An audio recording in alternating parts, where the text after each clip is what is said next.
Welcome to Tales from the Crib podcast. I'm your weekly TN daily gossip. So you already know what to do. Go ahead, hit that subscribe button. Matter of fact, hit that like button. Why you and hit that notification bell? Because why nobody told me Greg Albert was in the wheelchair? R.I.P. my girl Hayden Tier. And also, man, Pablo Torre. I know you mad, but guess what? The Raptors up one, NBA up one. NBA season about to begin. NFL season about to begin. My birthday around the corner. This about to be the greatest not episode. Around the corner. Yes, it is. It's around the corner. Not even Christmas. My birthday's in the new year. Let's see it, man. Start thinking about what you want to get your boy Feeling Supreme 305. And also hit that like button, subscribe button, notification bell one more time, man. Because the 80s music is coming back to life. Shout out my dog Tyga, aka My host is a big fan of the AI Tyga album. It was almost his album pick of the week. 2 times in a row. 2 times in a row. Oh wait, it was your album pick of the week last week. Exactly, man. But who passed away? What was Hayden Tier? Panettiere. R.I.P. man. What was she in? She was in Heroes. Was she in Bring It On? She was on Bring It On Again. She was she the little kid in Remember the Titans, I think? I think so, yeah. Yeah, comment down below. The little girl? Yes. She was in all kinds of other stuff. She was on that one TV show with that other girl that passed away last year. God dang it, it's good die I young. forget. Yeah. What's going on, man? She's like 36? It's getting scarier and scarier, man. The older I get, I be seeing people dropping lifelines, but hey, man. It's episode 264. Exactly, episode 264, and guess what, man? If you're watching this episode, you're still alive. You're still alive. Chico Grande, Chico 2 times, R.I.P. Tupac the GOAT. How you get a Tupac shirt, though? Is ready for the, not real. He's not real. Don't listen to that. He is ready for the NBA season. He's got a Brandon Roy jersey. Woo, woo, woo. So, wait, no. Pause. Repping his red for his blood friends. Pause. So, B team. But, hey, listen. On the schoolyard, don't get beat up. I want to know, when you gave me that phone call, how come Tupac wasn't on the list of options? Oh, for shirts? Yes. Because that was my option. What? What do you mean? I'm a real Tupac, man. This man like Biggie. Don't let him get it twisted. He was East Coast. He was full Diddy style. Team Diddy. Diddy bopping all the way. Don't believe anything he say. First off, I'm Team Ja Rule. Team Death Row. Exactly. No, but for real, like, what? They had no Biggie Small shirts? I know they had other Tupac shirts. No, they didn't have any Biggie Small shirt. I was actually gonna get you the Dare shirt. The Dare, but they only had like smalls. Like Dare, like the for kids, yeah, Dare to be drug free. Okay, it was pretty cool. Either that, or you could have got like a baby Grogu like sucking on a pacifier. It was like some weird shirt. It'd been fire. We heard you've been finger popping. Hey, finger popping people. Nah, I ain't gonna say it. We too early. We too early in the show. Yeah. Comment down below if you know what movies that from. Exactly. We too early in the show, man. YouTube. But speaking of breakthroughs, like my co-host's thumb, we got to talk about a breakthrough in the Tupac Shakur case. Jury consists of 6 men and 10 women in Tupac Shakur murder trial. We got the report here. Let's see what's going on in this case. It's been decades. What's happening? Murder. Hey, Keefe, Metro Police, come over here. Hey, Metro Police, come over here, all right? Thanks, buddy. Come on over here. Appreciate your cooperation, okay? I'll stand right here in front of the car. Yep, love you. Nope, we'll go and put it down. This is the man accused of murdering legendary rapper Tupac Shakur. Dwayne Keefe D. Davis's trial started on August 10th and he's entered a not guilty plea, but one of the most important pieces of information might actually come from his own memoir. Now, on the 7th of September 1996, Tupac was shot after a white Cadillac pulled up next to the car he was in and opened fire. He died 6 days later. Las Vegas prosecutors are alleging that Keefe D. supplied the gun to the alleged shooter. They're not saying he fired it himself, but that he was the architect of the crime, and so he's still criminally liable. The leader. Now, he is the only person from inside that white Cadillac who's still alive, and the only person to have ever been charged in this case. In his book, he says he was inside the white Cadillac and tossed his gun in the back, but he now claims that parts of the book were fictionalized and therefore it shouldn't go before the jury, but the judge ruled that it will. He's also previously claimed that it was actually rapper Sean Diddy Combs who offered money for a hit on Tupac, a claim that Combs has repeatedly denied. And Keefe D has recently backtracked on this. Opening statements are due to start August 17th. I had dinner last night with a professor from BYU who's 73 years old, and he heard of Tupac. Which, once again, I would have bet no, but 30 years ago he was 40, so it makes sense that when you're 40. So I think we're going to get the same problem. Everyone at some point will raise their hand because they're going to be familiar with something to do with this particular trial, whether it's his music, whether it's some of the other individuals that would be named by the state as potential witnesses in this case, that they would have knowledge about that. So I think we cross that vision when we get there. Sure. I anticipate larger panels than usual, multiple days of large panels, and probably a lot of people that maybe ultimately cannot be fair in the situation and are excused because of their either knowledge or interest in the case or some sort of issue with that. But I think we're all kind of aware of that. It seems like you've got some thoughts as well. I think it's just because of the nature of this case. I think we're all on high alert as to how this case is going to proceed forward. That would give us a fair and impartial jury, right? So I think we're all on the same page as to that particular intention. It's not just a matter of how we're going to make that happen. So Yeah. How are you gonna find someone that never heard of Tupac? You gotta get someone young. I mean, but they still probably heard him.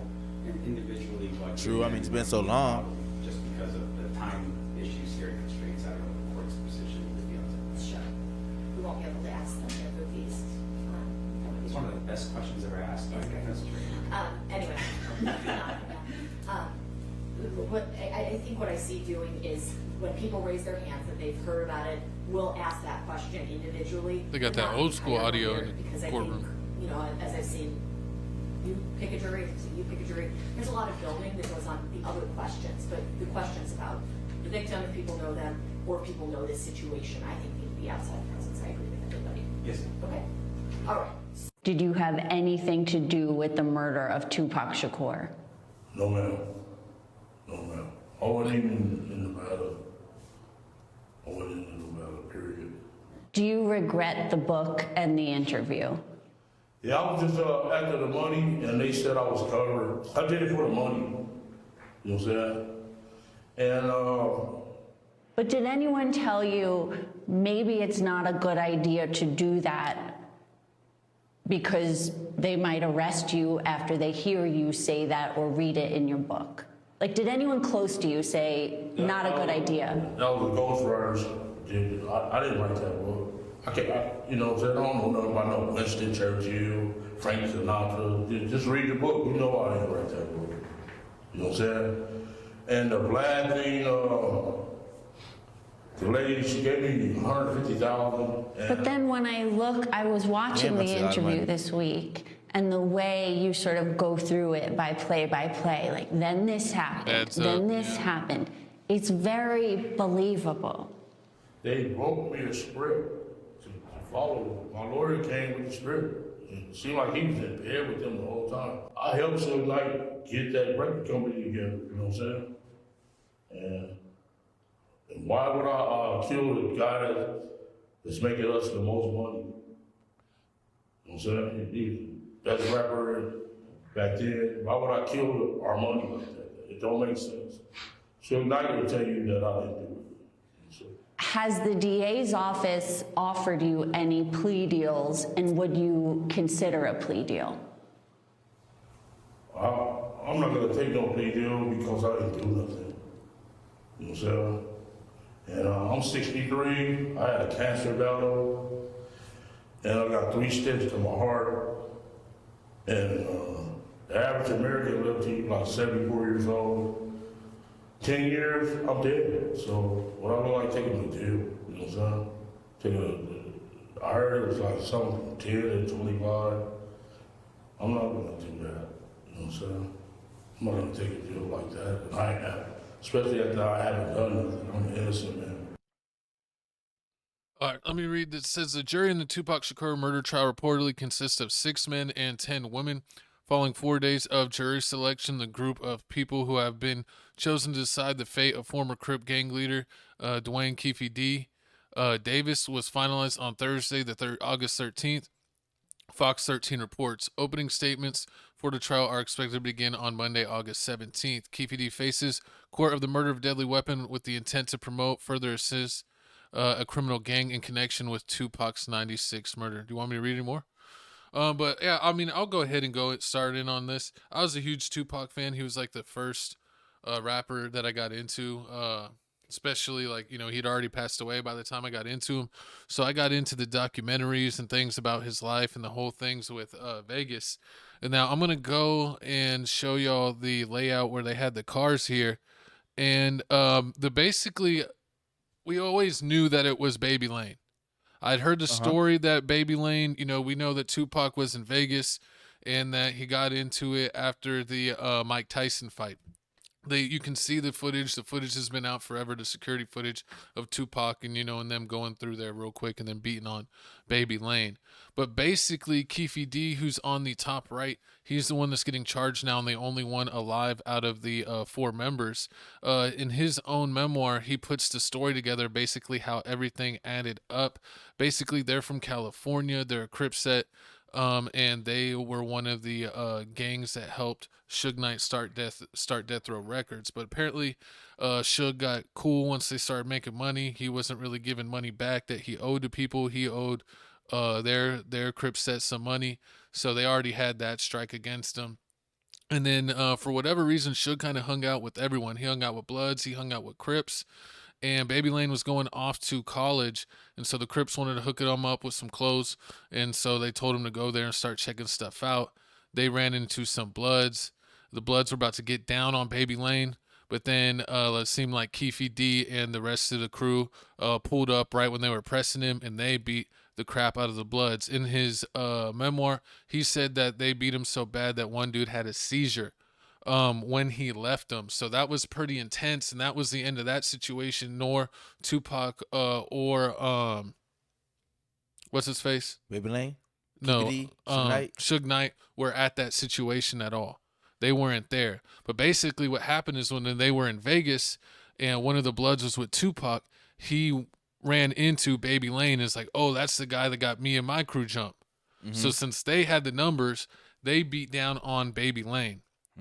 And so that basically footage went everywhere, and they felt embarrassed that they let some, you know, basically fake gangsters beat down on some real gangsters, and that shit ain't gonna fly. So basically what you're saying is some mall situation happened, and then they got to fight at the mall, and then after that situation, Tupac and them saw them at the MGM. Yeah, Tupac wasn't there in the first situation, but he just had the Blood in his entourage that was part of the Bloods that got beat up by the Crips, the Keefe D and the Baby Lane. Okay. So Baby Lane was by himself, and so Tupac, you know, just being with his homie, was like, all right, we're going to beat down on this dude that got beat down on you. So they thought that was it, but the Crips weren't going to let that go. They decided to arm themselves. They already knew that, you know, they were owed money. Now they beat down on his cousin and made it news where they looked bad on the news, and there was already a bounty for $1 million on them from Diddy. And they're like, well, shit, we could take out an enemy, we could get our respect back, and we could get some money. So the pros started outweighing the cons at that point. They went to ride on him. They knew that Tupac was going to perform at Club 662 in Vegas. They waited for him in the celebrity parking lot because they were going to ride down on him, but they never, I don't think they ever came or showed up. And they said it would have been like some John Wick stuff if they did, because they would have lit him up. So they were driving around, and you know what happened? They pulled up on him. And when they pulled up on him, you know, in the book, Keefe D said he made eye contact with Suge Knight, and then the two dudes in the back, the Baby Lane and and Dre Smith, were the shooters in the back, and they're the one that actually shot up the ride. And they said that nobody chased them. They got off, and then it goes into the whole aftermath. But basically, Keefe D is the only one that gets out of this. All the other guys get caught up in gang life. Baby Lane dies, I think, a few months, not even a year later, in gang violence. And that's why people kind of left it alone, because they figured it was him. They didn't really have enough evidence to convict Baby Lane. But then he died, so they're like, that's it. Pretty much. Why are you going to put all this effort in to convict a dead person? Pretty much, and that's pretty much what happened. And the fact that you know all of that is just the reason why Keefe D is on trial right now. Because if he would have just shut the fuck up, I'm far enough already. We're far enough. If he would have just shut up, Because the police already said, hey, man, you snitch on this one situation in the 08. If you tell us about this whole situation about the Tupac murder and all this other stuff that's been going on, we're going to let it slide. You know, we're going to give you, we're going to let bygones be bygones. We're going to let you go about your separate way. But no, Keefe D want to do the unthinkable. He want to go on DJ Vlad. And everybody know the one podcast, one YouTube channel you don't go on is DJ Vlad. They said it's like basically telling the police. He's always going to get you those questions that are borderline incriminating, and if you're dumb enough to answer, he's not going to stop you. Exactly. And guess what? Out of all the millions and millions of times that DJ Vlad has been on our chopping block because a rapper was going to jail and it was on, just so happened to be on DJ Vlad, this is the one time I gotta admit, and DJ Vlad admits that, yeah, they using his information. And that's just the crazy part, because the police basically said you basically got a get out of jail free card. All you gotta do is shut the F up. But no, you on this book, you in this book, you talking about drug deals, you talking about you got the pounds. Well, but yeah, he did all of that. And honestly, before that, he was honestly in and out of the jail system because he said they basically got some sort of RICO going because they had so much heat on him after the Tupac murder. I know Baby Lane died not too long after that, but I don't remember if it was Dre Smith or T Brown that died next, but one of them actually lived for a while whenever Keefe D first did his story. So they're saying he technically snitched because one person was alive when he put the story out, but then he died after the story put out, so then he was the only one alive. So some people don't look at it as snitching, but I think you have to, because someone was alive that could have also gone down with him, but they ended up dying. But shows you that street life don't pay, and also it pays to know who's around you. You get into random beefs with your entourage's beefs that ain't your beefs, and it could get you killed. Everyone thought that Biggie finally got, or Diddy or Biggie finally got some people on him, but it wasn't really for that. It was just for he disrespected my baby cousin. Yes, it's just, and they're like, I would shoot anyone that disrespected my baby cousin. So this is just another day to me. Tupac, yeah. No, that's what Keefe D said. Yeah, Tupac died just because he disrespected his baby because he ended the money situation. But I mean, this whole situation is crazy because of the way that this is playing out. I just feel like it's like 75-25. The feds gonna win. Only reason I give it 25% is just because you can't say that, okay, we read the whole book. You said you met Suge Knight. You met Suge Knight. You was playing football with Suge Knight. You said you knew Tupac. You was doing this with Tupac. The story goes even deeper. I kind of gave y'all the surface to know what's going on. But the thing is, if you're saying that, okay, yeah, all this is true, then that means you got to say the Diddy thing is true. How is 99% of it true, but the 1% where you got down on somebody's felt false part? No, not that. No, the fact that the Diddy situation. Oh. So if you're saying that all this is true, that means the Diddy situation is true. Because think about it. If you say what they're gonna say, oh no, the Diddy situation was fake, it was made up. That means what else? About the bounty? Exactly, the bounties. Yeah, that is true. But they said also that they never got the money, or he supposedly paid someone, but then that person never paid them, so they still never got the money. But then it was some sketchy stuff. But then he ended up doing an interview, and then I'm talking to the dude that he said that took the money because he thinks that somebody did get paid for it. So, but just not them, not the actual guy. But exactly, but at the end of the day, someone that was supposed to pass it down never. But it doesn't matter. Like even the fact that you don't feel like Diddy did get the money, he said Diddy they ain't so much. You got to bring Diddy into something. You ain't bringing Diddy into question. That's kind of sketchy. Yeah. If I'm the jury, you say, oh yeah, everything Keefe D said was 100% true, but this Diddy part right here, he didn't get the money. We don't like you don't know what's going on. We need to bring him here for questioning. That's what it is. That's the only thing I can really say that Keefe D has on the side. Besides that, he has all this evidence against him. Yeah, I mean, it's just a sketchy situation. I mean, 30 years is a super long time. So I don't really know how they're gonna play this out in court, because this really is kind of unfair. Like, you gave him a get out of jail scot-free card. I mean, yeah, he went out and monetized this whole situation. He tried to do like oh, I was like OJ. I made a book like if I did it. I didn't confess. Exactly. See, and that's just the thing. Like you can tell that the cops are jealous. They're mad. The cops are mad as hell. Like, you making us look like a mockery. Like we tried to cover this up, but you going out here telling everybody you did this. We can't do anything. Now we finna recharge you. Like, I've never heard that before. I heard people can't. Oh, and didn't the one cop also put out that interview? Yeah, he on tape. He put an interview saying like the cop that put out an interview saying that the cop that put out the interview of Keefe D snitching, like he said the only reason why he did it was because for money, and like this whole and he retired too, yeah, so he could. Yeah, no, you can't, but you can't take it. You can't show evidence. I don't know. They say people do that all the time. That they like write books on shit that they weren't supposed to talk about, but they're retired, so they do what they want. But he showed evidence. He showed the actual evidence. Yeah, I don't know. I mean, it's all crazy just to think. And we got the Tupac murder solved before GTA 6. True. I mean, And then the crazy, honestly, and then the crazy part about that is they talk about Suge Knight, because Suge Knight is a wild card of the whole situation, because Suge Knight got sentenced to like 28, like he got sentenced to the 28 years. Yeah. And then he said he might even do his full time. So he probably had like 8 or 10 years left, and he can possibly be on the stand to basically snitch on Keefe D, because he's the only one alive just right now that was there. Yeah. He's the only, like you said, everybody that was in the car is dead. Tupac's obviously passed The away. people that put the bounty, Biggie died. Exactly. So it's just Diddy. He's just Diddy. You're not bringing Diddy up. Only one left. Only one. It would be crazy if he did get like somehow pulled into this for questioning or statement. Yeah. If they brought him into the Keefe D case, It's true. It's hey, we got possible. access to him. He's already locked up. So you think? I don't know if they will. Diddy's lawyer might be good enough to keep him out of this. Like True. say he's got too much going on, he can't participate in another case or something. You know, some type of loophole. But it's going to be interesting, and you know, it's crazy because through all the documentaries and everything, you know, I've always kind of known a little bit. You know, we know that it was Baby Lane. So do you feel like it's closure? Like now that it's finally, well, we don't know if it's finally over because they had to sentence him and everything. But do you feel like it's finally over, or do you feel like, man, we already knew this? I This is really for the cops. I feel like we kind of halfly knew it, but some people were like, nah, that doesn't make sense. Why would they put themselves at risk that much? And then it's like, no, it was what we thought.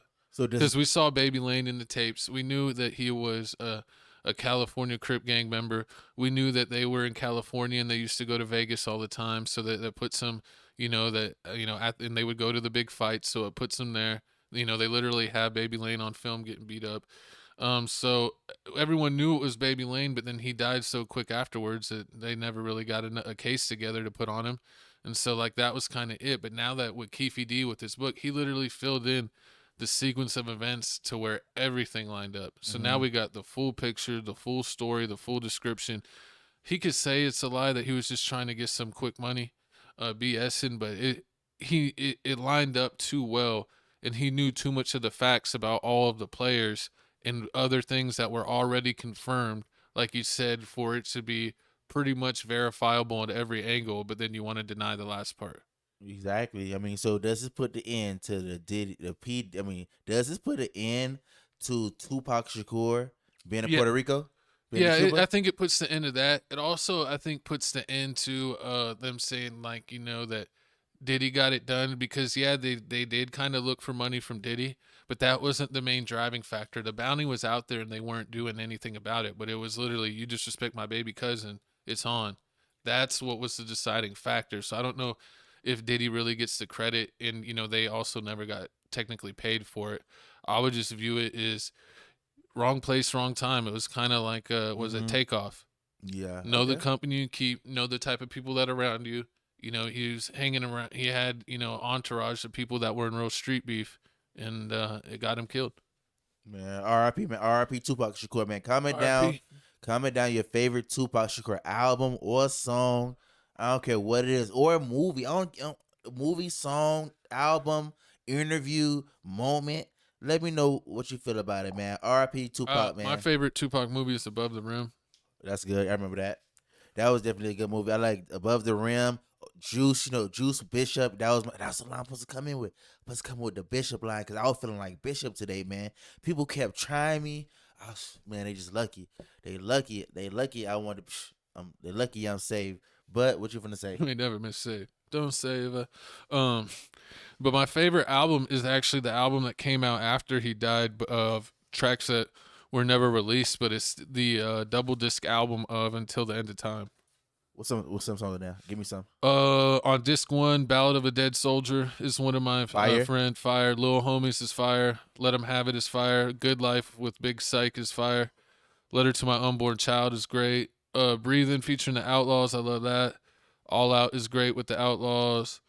Thug and Me. Everything They Owe. That's what I'm saying. So many good songs. Until the End of Time, you love that song. M.O.B. is a great song. Worldwide Mob Figures is a great song with the Outlaws. Disc 2, Closest Road Dogs. When Thugs Cry, You Don't Have to Worry. Why You Turn on Me, Last One's Left. Thug and Me. Words to My Firstborn, Let 'Em Have It. Running on E, When I Get Free is a great song. Until the End of Time is also a great song. So that's what I'm saying. Like, it was at 14 on one and 15 on the other. And that's what I'm saying. You're at least getting like 23, 24 fire songs. Like, it's like a 90% album, 95% album, like where 95% of the songs are good. I mean, it's that sounds amazing. Tupac is basically. Oh, that's on me also, of course, but that's an easy pick. Of course, that's an easy pick. Just like Nas is a way better lyricist than Tupac, but we done with the Tupac right now. He actually got rated higher, so you could suck on that. And the lyricism? Yeah, because lyricism is also what my co-host hates. Let me bring us on screen. My co-host hates that storytelling is a part of lyricism, and we looked it up. ChatGPT, the internet, the whole world said it. That storytelling is a part of lyricism. So Tupac, he did have the storytelling, he had the lyricism, he had the combination. He also was one of the OG gangster rappers of his style. So, you know, just setting trends all over. So way better than us. So way bigger impact. So way more relevant. That means that Boosie's a lyricist too, huh? You know, Boosie's a lyricist, huh? Okay. He's from Louisiana. That doesn't count. Or moving, no. Louisiana man. people don't count. Wayne? He was adopted, so he counts. Okay, moving on. He paid respects to Baby. He earned his way. Speaking of paying respects to Baby, Blueface Baby and Chrisean Rock are allegedly involved in a fight and shooting in LA hours after attending his pregnant girlfriend Neva's baby shower. Yeah, we saw all kinds of footage with him being disrespectful, breaking off with Chrisean constantly trying to pop up and pop out. It was a whole mess, as you expect, but as of course, it has taken the internet by storm. Let's see why.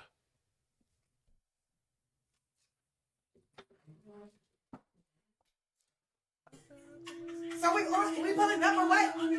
Bye!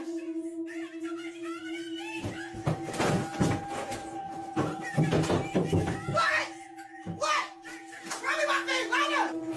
I got my shorts, I got my boots, I got my NDAs printed out. Chat, my uncle's at the baby shower. Chat, y'all, chat. People think they know entertainment until they get really entertained. You don't want, look, just be careful, bro, because at the end of the day, I don't do this shit for clips. I'm a real single mother out this motherfucker. You hear me? Check. Sign these NDAs, I get you out the way, get back to praying. Because I ain't finna play. Godmother, you know we from Baltimore.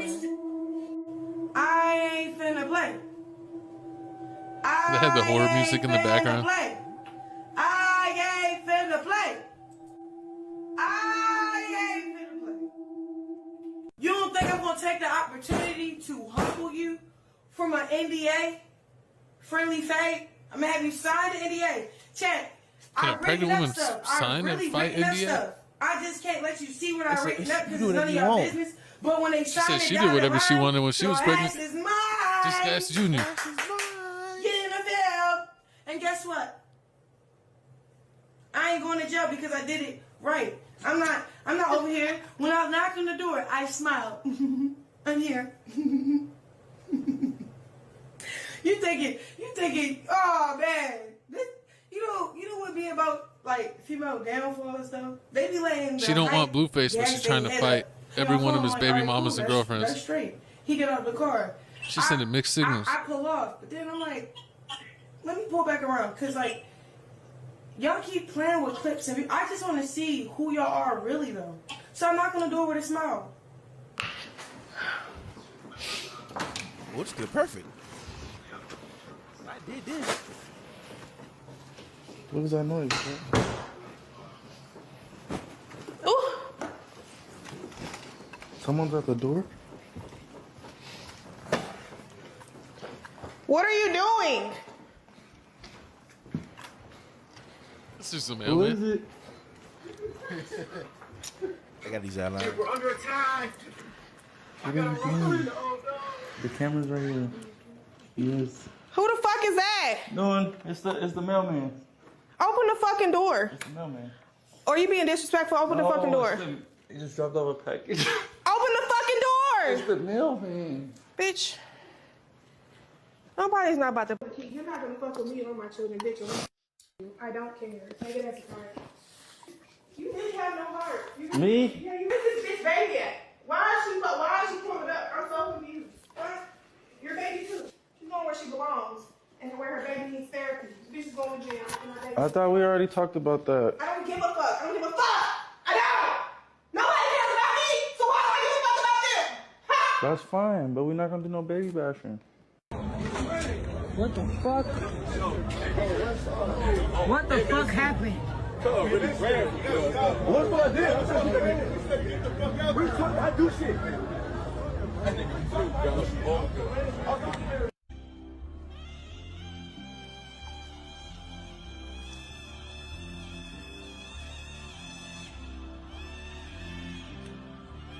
Oh, let me pause this real quick. How much did this you show? Because I don't know if we can really show where she gets down on her. Nah, they ain't showing that part.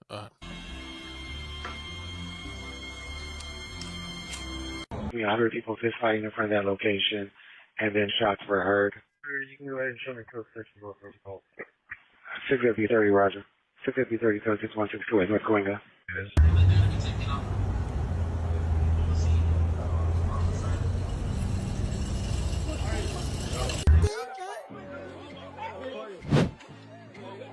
Chrisean defends herself in an altercation last night, but that's not all. The woman fighting her is connected to Jayden Alexis.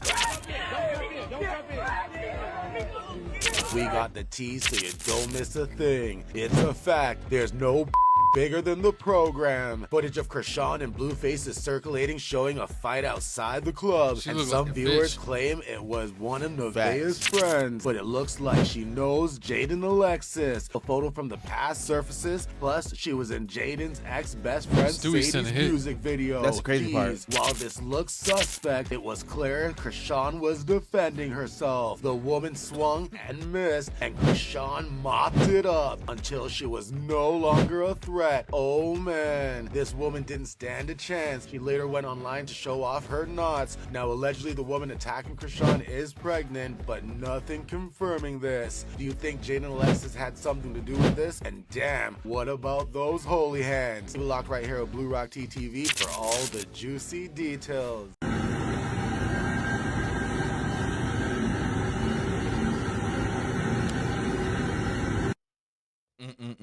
I was wondering who was pregnant. Like they kept saying, like, "Oh, she's pregnant, she's pregnant," and I'm like, Nivea's not fighting. And I've seen this girl, but I mean, the video is true. I mean, you can't. Yeah, I was like, where's Nivea? Like, what? I thought that, but they were talking about this girl. Exactly, but if you pregnant, you're the one. She the one that started the first 2-3 swing. So that's out the window. Like you can't say, oh, she pregnant, she's the one that's starting the fight. Like that don't make no sense. People ain't. I understand people giving grace to people that's having babies, but ain't nobody giving that kind of grace. But I mean, Chrisean Rock is the perfect co-host for Blueface, hands down, better than Jayden Alexis, because I didn't see this coming. Like she from beginning to end, Exactly. From beginning to end, she paid us all. I remember Chrisean Rock was like, oh, Blueface toxic. He wanted me to be a part of this program. I don't want to be a part of this program. The whole time she popping up. He's like, no, remember she left. Remember she left and she started doing the gospel stuff, and I tried to show you the Yahweh song. Yes. I tried to show you. That was the top 5 hit on the gospel side. Exactly. I had that. Then on top of that, she tried to do the whole boxing situation. She was hanging around like Ryan Garcia. She tried to hang around like Dina Graydon and them doing the whole boxing stuff. She even had a boxing fight. She wanted to start doing that for real. She had one fight. She wanted to do more. Exactly. Yeah, she won her first fight, right? She did win her first. She won her first fight. She wanted to do more. She was staying away. And then out of nowhere, I don't know what's going on. I don't know if like she really does love Blueface. Is she doing this? Is she doing this because the views low? Is she doing this for the money? She getting another tat. You thinking of what? She getting another Blueface tat. Oh Lord! And she just took the Blueface tag. I remember. Oh, that was crazy. She took the whole Blueface off, saying like it's get like she's trying to go on a whole different path, and then look at this. Like 2 seconds later, you see her going on dates with Blueface. He keep on trying to like sneak up with him, and like, how does she say she don't want him? But if he calls her at 3 a.m., she's ready to pop out everywhere. I don't know. That don't scream that you don't want somebody. It definitely, she's on call, literally. It definitely doesn't scream out that you don't want it. You definitely don't. You definitely do want. Definitely do want Blueface. But I want to know, and I want you guys to comment down below too. If the cameras was off, do you guys think that Chrisean Rock and Blueface will still be around each other? Because I feel like it's really just the money. They see the money. I mean, I think it's both. I think she wants the money, but I think she's so in with Blueface. I mean, she already has a kid with him, so she has to be around him regardless. That True. She would have ended up like this regardless, honestly. Just with her being around him so much. And no matter how much lotion I put on, that thing, golly, like a chalkboard. Like the desert. Just kidding. But it's like she would be on anyways. I think Blueface would get enough interactions with her that he would be able to sweet talking or start dancing or being goofy that she'll be like, I forgive you. I just wanted to know where's baby Chrisean Rock Jr. That's the crazy part. Like the last time I remember, my coach remember. He's in the what's the healing pod in Dragon Ball Z? Hyperbaric chamber. It might be the hyperbaric chamber. Oh yeah, I remember that. What's the time chamber called? I forgot. What else. It's called the time chamber. Where he go with Popo, Mr. Popo, and them. Yeah. Nah, he's not one of those. I remember the last time Tommy's Lookout. Tommy's Lookout. The last time I remember Chrisean Rock Jr., he was in the bed struggling to get up. It was sad. They said that I've seen videos where she always struggles to get his shoes on, and like instead of like being careful and like making sure they're unlaced enough to slide them on gently, she just jams them shits in there. And then she says they say it's even harder because he has like hooved feet, so she just be jamming his crooked feet into those normal shaped shoes, and she probably even doing more damage. And they said that she ain't done none of the therapy for him, that he really ain't had any type of chance to get better or anything. I feel sorry for that baby. Does anyone know what the official condition is? A lot of people think that it's upside down? No, I was gonna say like fetal alcohol syndrome or something like that, or among other things. So I don't know. It's just sad, man. The kid needs care. It needs real adults around him that could provide proper care, because I don't know, CPS needs to get involved. Exactly, because I mean, and you would think if CPS did get, I think CPS did try to get involved, because I know people always try to call CPS on Chrisean Rock and reporter, but the simple fact. Remember when Junior was like a baby and she was just walking around like never supporting his head, and it was just looking like a Funko Pop, a Charles Barkley Funko Pop. Yeah.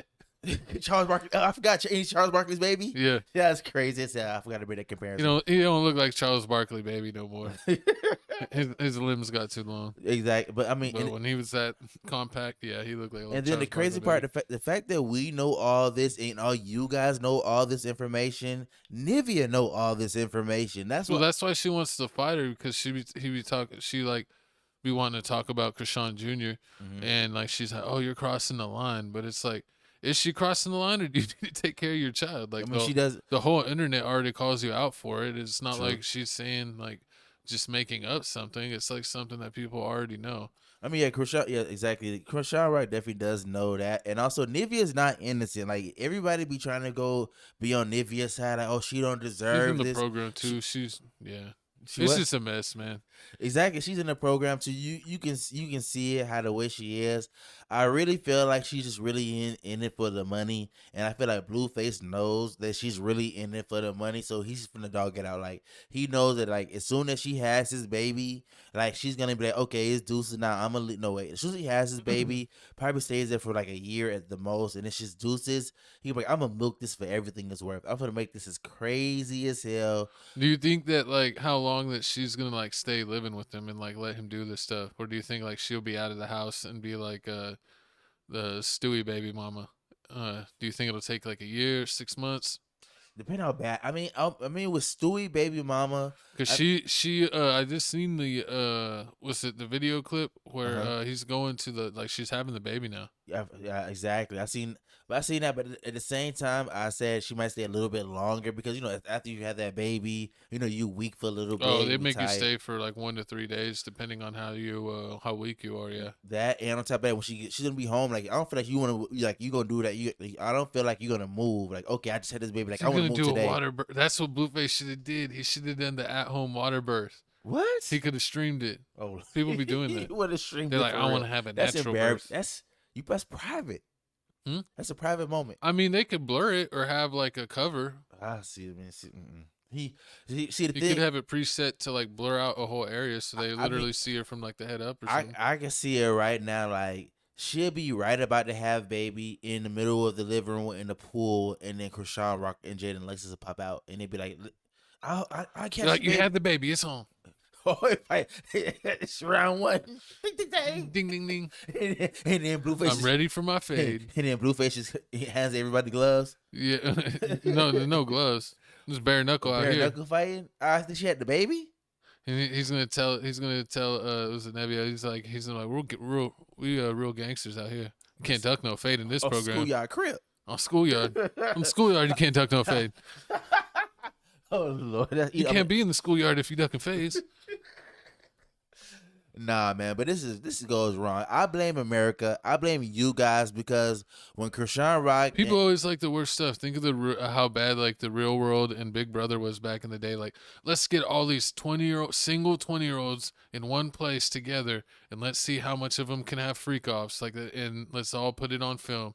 And they're like, as long as they're undercovers or we blur it out, we could put it on primetime TV, PG-13. Pretty much, that's what they found out, and everybody's watching. Jersey Shore. The meatballs. My coach loved him some meatballs. Exactly, man. I blame. Oh, yeah. It was Snooki. You love you some Snooki. Oh, I think she had another baby. Comment down below. Did Snooki have another baby? I remember they was so toxic. What's his name? Ronnie. Yeah. Ronnie. Oh Happy, man, they used to get in fights and everything. They did not care. Like, and what was that big girl, Jenny? She was a tall one. I think so. Didn't she? I remember whenever she just like backfisted the situation right in the face. She got pissed at him and just knocked him one. I remember that Pauly D. But like Pauly D became a professional DJ. I see him. Shout out Pauly D. DJs a lot. But like I said, man, I blame y'all. I blame the blog sites because as soon as it's slow and there's no news going on, the first thing y'all want to do is y'all want to post Blueface and Chrisean Rock and see what they doing, who they dating. You can't say though that it's like people hate on him all the time, but it's like if Blueface is out of jail, if Chrisean's out of jail, they getting clicks and views. I mean, you've seen throughout the last couple of years in this podcast that they do the best. Yeah, and it's like y'all even want us to talk about it. Like y'all be like, "Why y'all not talking about it?" Every time there's a new Blueface topic, or Chrisean Rock topic. Yeah, you was like, I remember one of the episodes. You was like, "Oh, I'm surprised you didn't put Blueface and Chrisean Rock on the episode today." I seen them going on a date together. Yeah. They always doing something. I was like, hold on. Oh, and then we talked about the little Ronnie situation, how like allegedly Chrisean Rock got that's host. She had someone that was saying that they were Junior's dad and that it wasn't Blueface, little Ronnie or something. And then once he confronted her at the mall, it was like 1 or 2 days. A couple of days later, he randomly got taken out, and they would say, "Oh, he was just in the streets. It was street violence. It was his ops got him." But it seemed very YNW Melly-ish. It wasn't the ops, it was you. It's crazy. But comment down below, what are your thoughts on the Blueface Chrisean Rock situation? Do you like watching their streams or their clips? Are you tired of it and wish that it was out of your algorithm? Also comment down below, do you want us to keep on talking about them whenever something big happens like this? And they might even be big next episode since they just had the baby. Don't worry about it. That's literally going on with the show right now. Like while the video was playing, I checked to see if they were streaming, and a Blueface was racing off to he's dropped off Chrisean Rock at the airport and was racing to the hospital to go see the birth of his child. So we will keep you updated here. Tales from the Crib News. But speaking of news, they're doing my dog Brad Pitt dirty. Can't believe it.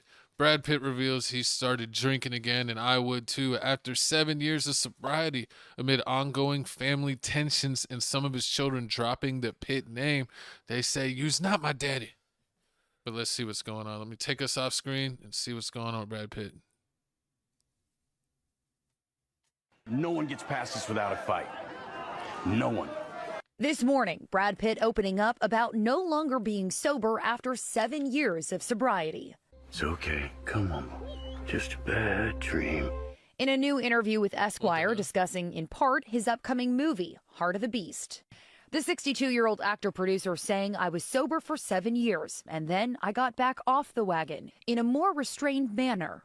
It was 2020 when Pitt thanked Bradley Cooper publicly for helping him get sober. I got sober because of this guy, and every day has been happier ever since. The star first speaking about his sobriety in 2017 after he was asked if he missed alcohol.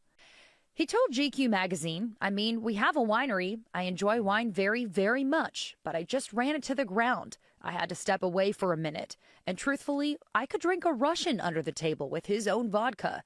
I was a professional. I was good. Pitt saying he stopped drinking because he didn't want to live that way anymore.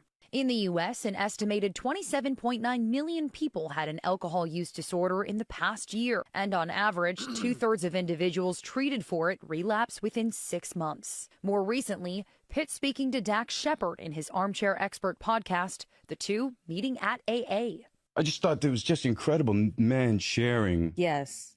You know, their experiences, their foibles, their missteps, their wants, their aches, and a lot of humor with it. And I thought it was a really special experience. Pitt now describes his new approach to alcohol as professional, saying he doesn't want to miss a morning because of a night drinking. The actor adding his mornings include catching up on the news, working out, and playing Sudoku. Guys. Is it true Playing that you quit Sudoku. drinking? Yeah, it's getting in the way. I'm not going to let that happen anymore. He gave up alcohol because, quote, I don't want to live that way anymore. Thank you, Bradley. I got sober because of this guy, and every day has been happier ever since. Many men don't think it's okay to get help for certain things like alcohol. What I realized was I was running to things to avoid tough feelings, painful feelings. I just didn't know how to deal with them. I want to sit in it. I want to feel it. I want to get through the rough night. And I found you come out the other side with a more profound understanding of yourself, a greater gratefulness for those in your life and the birds and the trees and everything else.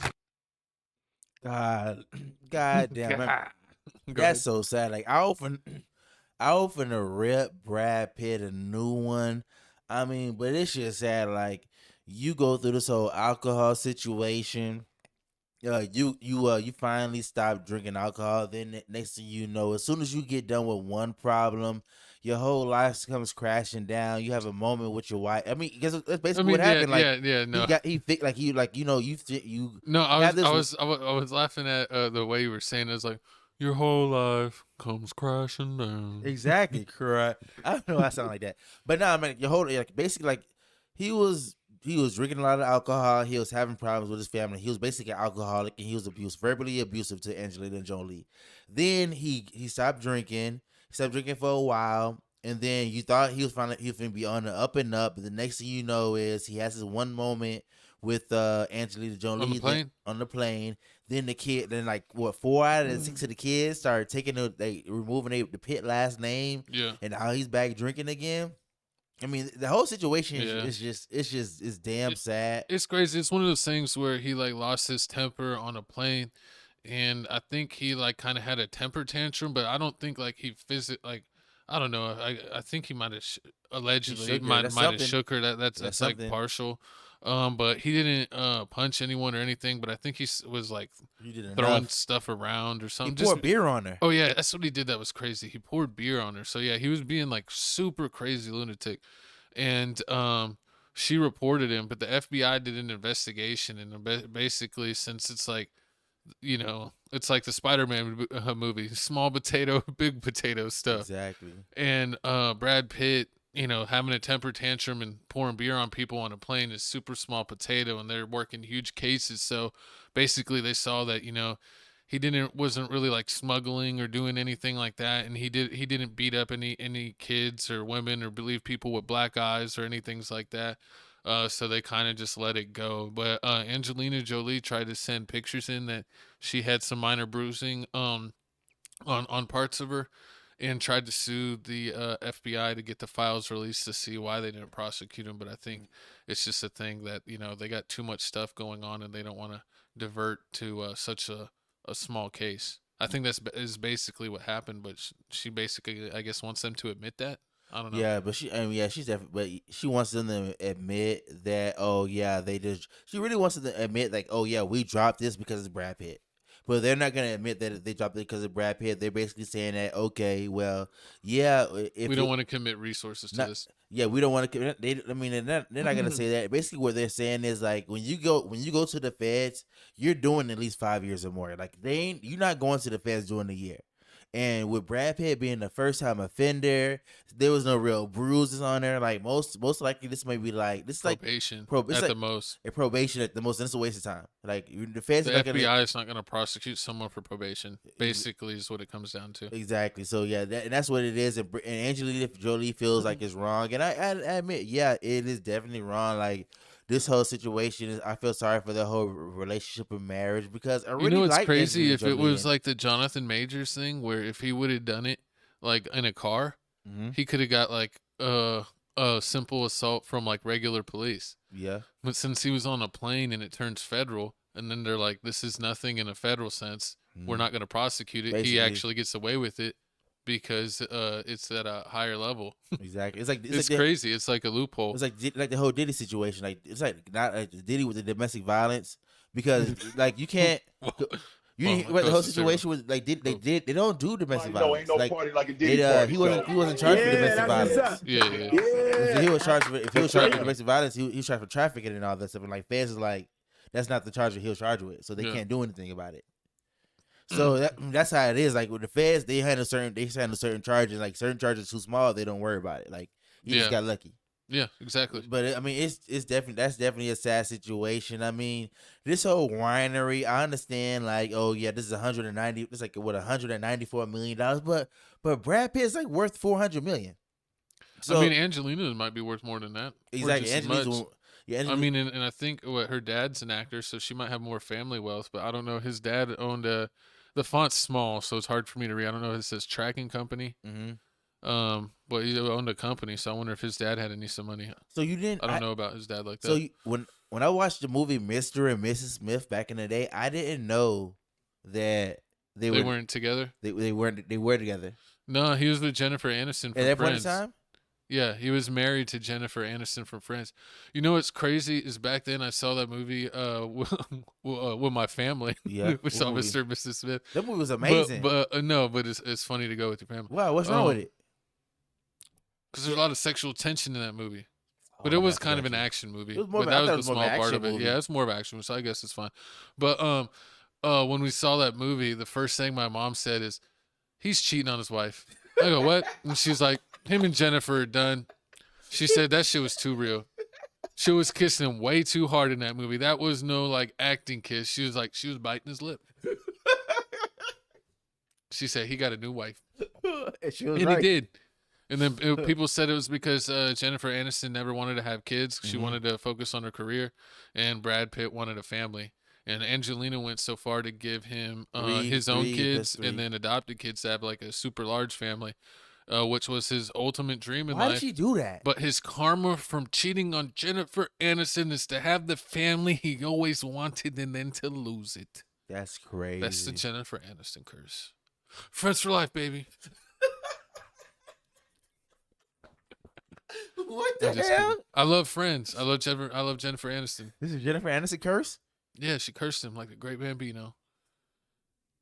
Wait, is there really a curse? Like, is something ongoing going on? I mean, no, there's no rumor. Okay. Well, I wouldn't be surprised. She made enough money to get him cursed. She knows some witches. True. I didn't know he was already married already. I thought this was like his first one, and then he cheated on her. He cheated on his wife. I thought they said allegedly he cheated on her too. Angelina Jolie, yeah. He cheated with Marina Moran. What's called Sharapova? I don't know. Yeah. No. What's her name? I don't know. What is it? I don't know who that is. I don't know who that is. But I don't know. But this whole situation is crazy. Like, I really hope the other kids don't change it. They remove the Pitt from there. Tell you what. What? We'll fix the situation. How? Brad Pitt, you like adopting kids. You want to adopt some 30-year-old kids? What? We'll hang out with you, Brad Pitt. We'll hit the seas. I know how to ride a bike. You gotta pretend to learn again, co-host. I'm not paying catch with Brad Pitt. Why?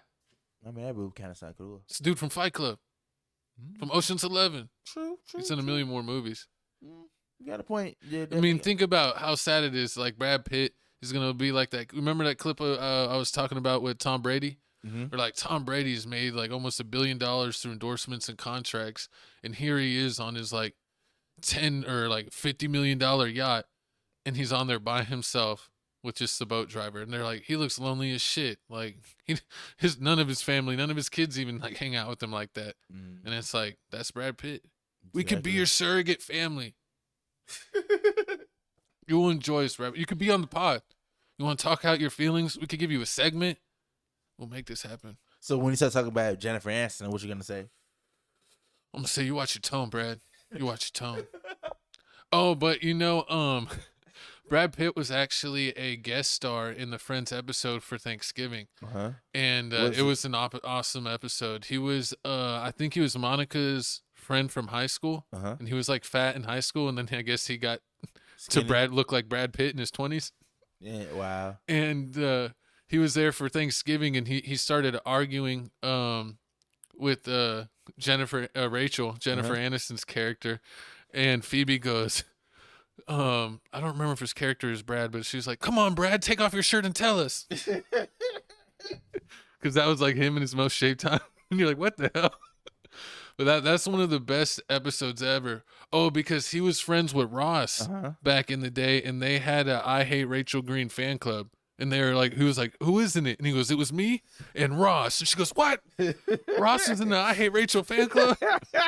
And then she found out like all this random bad shit that happened to her was like Ross and Brad Pitt messing with her. That's hilarious. I gotta rewatch Friends, man.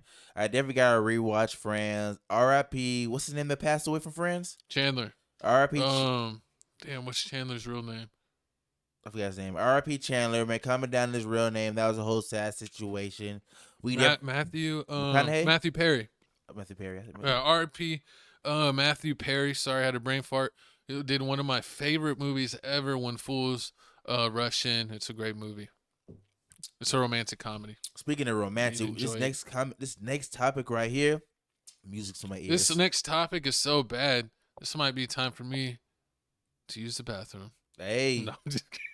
Let me get this off screen while we talk about this garbage.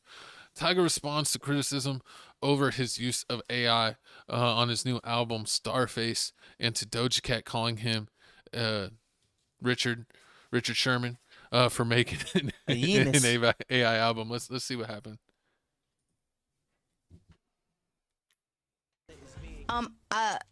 Nobody asked me anything about Tyga, but I just felt like saying this. Tyga is a penis for making an AI album. Nobody asked me anything about Tyga, but I just felt like saying this. Tyga is a penis for making an AI album. Nobody asked me anything about Tyga, but I just felt like saying this. Tyga is a penis for making an AI album. Anybody using AI. Here's what Doja Cat said. Nobody asked me anything about Tyga, but I just felt like saying this. Tyga is a penis for making an AI album. Okay, well, you laughed.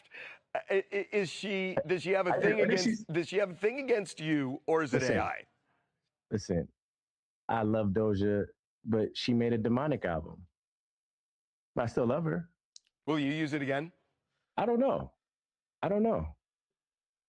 This was the first time I ever used it. Well, I will say it got you a lot of publicity. All publicity is good. What is it saying? What does it say? There's no such thing as bad publicity. Yeah, it's, like at the end of the day, people know what I do. Been doing it for so long, making hits, catalog without writers, AI, any of this. So this is just a experiment, and this was fun, and I'm just telling people where it's going, the world is going, and how I used it, Well, the context is, unfortunately for Gen Z, they can't read. So nobody reads, you know what I mean? And what I said was, I used AI assisted things in the production. I said all the vocals are me. I wrote all the songs. When it comes to the 80 cents and some of the guitar solos, yes, I used AI for that, but I didn't make a full AI album. It's not what I did. I was in the studio 3 months working on this. I'm just telling people because I like to be honest It only with took him 3 the months. listeners of, kind of like how I used it. But I didn't, I indeed wrote the songs and that those are my vocals. You know what I'm saying? We use some AI sounds in the production, but we still created everything. As an artist that's been doing this for so long, I don't care. I don't mind it. I don't care. Like, I'm not scared for my position or scared because at the end of the day, I'm better than the AI, and I've proven that for the last 15 years. The question is, are people against AI or just selective against AI in some things, And I mean, I got 0.0. We got 0.0 from Pitchfork, but I mean, to answer the question that TMZ and them asked Tyga, does Doja Cat dislike you or does she dislike AI? She dislikes AI. That's the whole thing. Exactly. Doja Cat dislike AI. Doja Cat has put out many videos saying how like she doesn't agree with AI, how it's gonna mess up the whole music industry, and and then on top of that, there's other artists too, like K Michelle. K Michelle's out here suing, allegedly trying to sue an AI company for trying to basically steal her voice and tone. Oh, like training their models off of her music. Exactly. Yeah. Then on top of that, we did another topic about Diplo. Diplo has a company that's basically like he's telling you in your face, like, I'm going to use this AI company that's stealing music, and I don't care if it copies you. Also, what is it? Timbaland. Yeah. Oh, yeah. Timbaland He said also, that he has the AI artist, AI label and an AI artist. Exactly. That's just for AI music that he's in that scene. I don't know. I agree that AI definitely makes and like there is AI slop 100%. But I think, just like anything, there's good art and there's bad art. You could use AI for good and AI for bad. They're using AI in the medical field, so reaching advancements in the medical field that they never thought possible, with AI able to do math or run simulations or test way faster than humans could ever do it. Yeah. So there is definitely some positives. I don't know. I kind of feel both ways about it, because I also was a part of the time where certain technologies was also shunned, and I shunned it. And then when I finally accepted it, I was behind. Like I told you, I was always been into skateboarding my whole life. I got into photography because I loved all the skateboarders, the skateboard photographers that would shoot for magazines. Magazines were huge at the time, Transworld and Thrasher. And so I think it was like one birthday or Christmas, that was my gift. It was like a really nice professional camera. And all my favorite photographers were diehard film dudes. Like, digital's trash. Digital has only been out a few years. Don't do digital. Nothing captures, you can't get the same type of pictures on digital. So I went with film, and film was 10 times more expensive. Buying all of the film, not being able to see to what it is until it gets developed. If you wanted more than a smaller picture, it costs a lot of money. Like, or if you had to pick up almost a new hobby if you wanted to develop your own film. True. So it was way of work. It wasn't worth it, and I barely used it. Where if I would have went digital, I would have been on it. I would have been ahead of a lot of other people in the curve, and could have really adapted and that way. But it just shows, I fought the future, and it messed me up when it came to photography. Exactly. And yeah, exactly. And I feel the same way you feel. All AI is not the same AI. Like, let's say Tyga telling the truth. The vocals was him, but like, let's say he needed a guitar person, and like he used a AI 80s AI guitar person to basically like play some chords. Okay, you got that, but that's way different than Phoenix flexing. Like the whole song's AI. Yeah, the beat, the voice, everything. Exactly. I don't know if the voice is AI. It might be AI, but if it's not AI, it sounds like they put it through a filter. Exactly. And you've seen rappers that do R&B. There's a handful. Some can really sing 100%, but there's a handful of them that really can't sing unless they have that sound like that special auto. It may not even be like a full auto tune, but a sound effect on their voice. Like think about Travis Scott. True. He sings a lot, but it's only with effect. His voice doesn't sound like that just naturally through a mic. Exactly. Yeah, exactly. But I mean, that's like auto tune. That's like a different And variation. even of Kendrick auto-tune. Lamar, a lot of his voices are like effects, like where True. he does like that baby voice rap. Yeah. That's true. That's the auto, and that's the perspective that Tyga's trying to go with. He's like trying to say like, oh yeah, this is just like any of those. But it's kind of different because, like I just explained, like with those people, like they had to at least sing the song, and then like somebody had to like how production works. Like they just play basically like playing with dials, moving dials up and down, but it's your voice. Like this, like what Tyga did, the AI stuff, like you basically needed a guitar person, and you needed a guitar person that knew 80s music, and you didn't know him. You was too cheap to pay for it, and you was like, I'm gonna just use AI. I need AI to give me a guitar riff. Look at these songs as examples. This is what I got right now. Give me something that would go with this, and it just spits it out. Exactly. And Because they said a lot of it felt soulless. Exactly. And they always that's one thing they always say. But it's funny how they say that, but then like Jack Harlow does a whole Neo Soul album, and it sells. It's weird how straight up sampling, which is what song was it? Diddy. Oh, Neo Soul Diddy.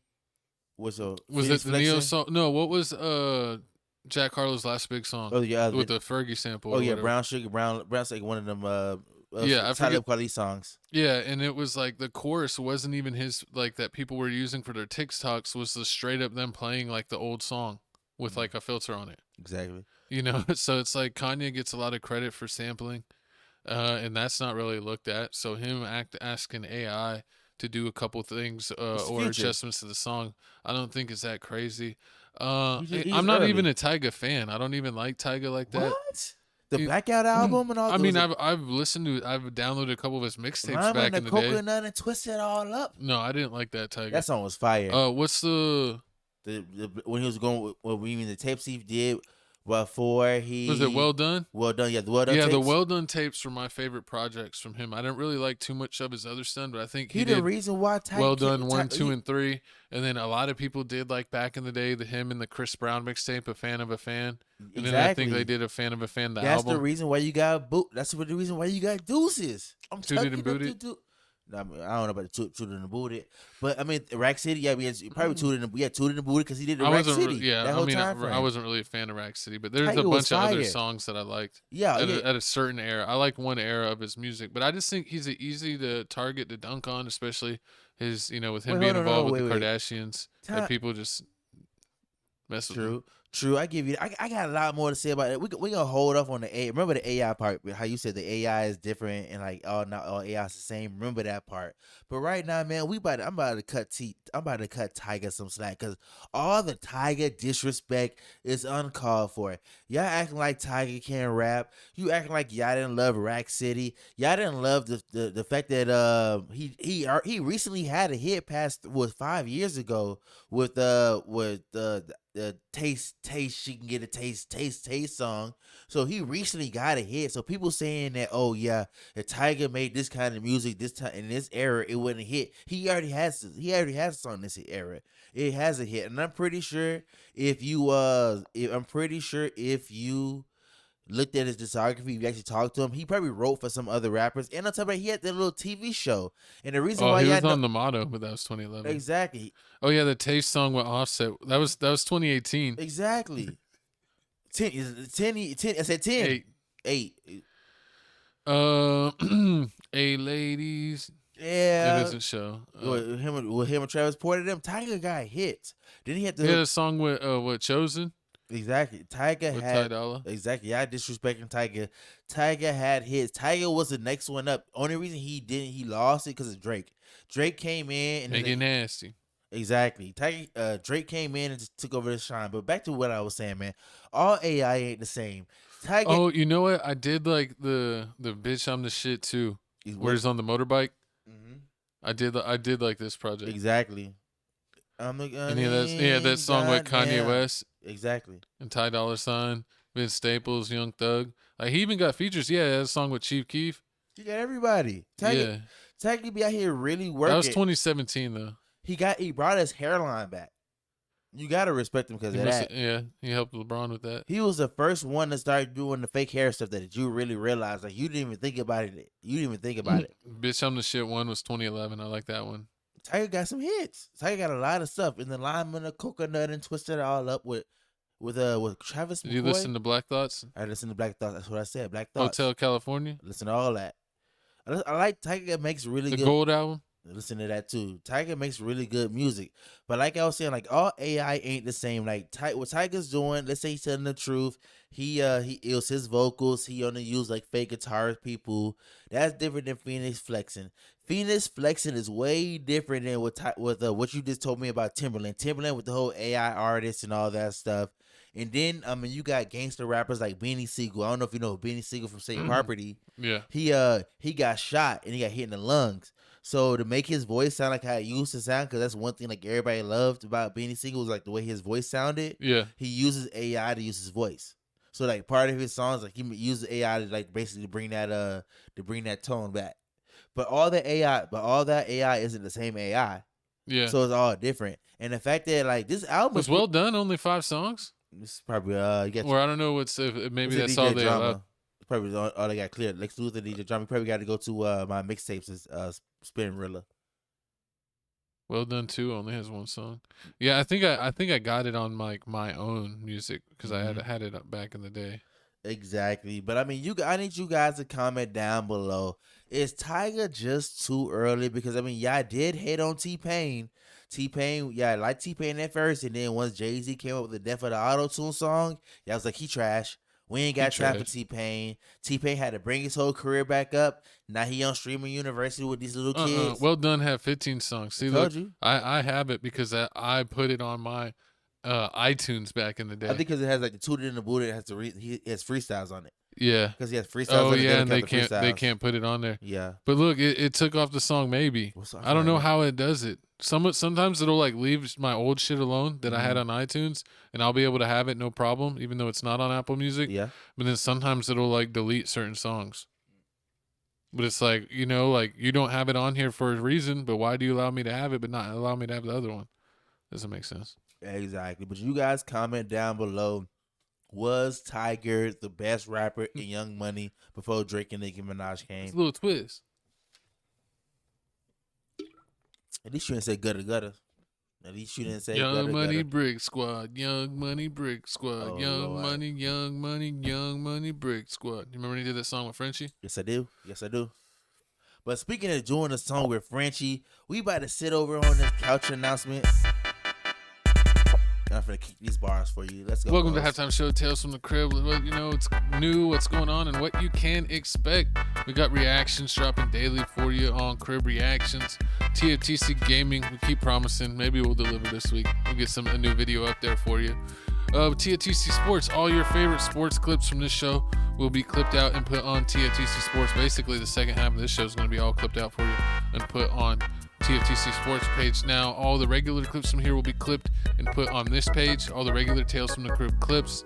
TFTC NFL show on TFTC Sports is coming back. Shout out real good _ Doty. He was getting them shots up, looking like T-Mac on the Spurs.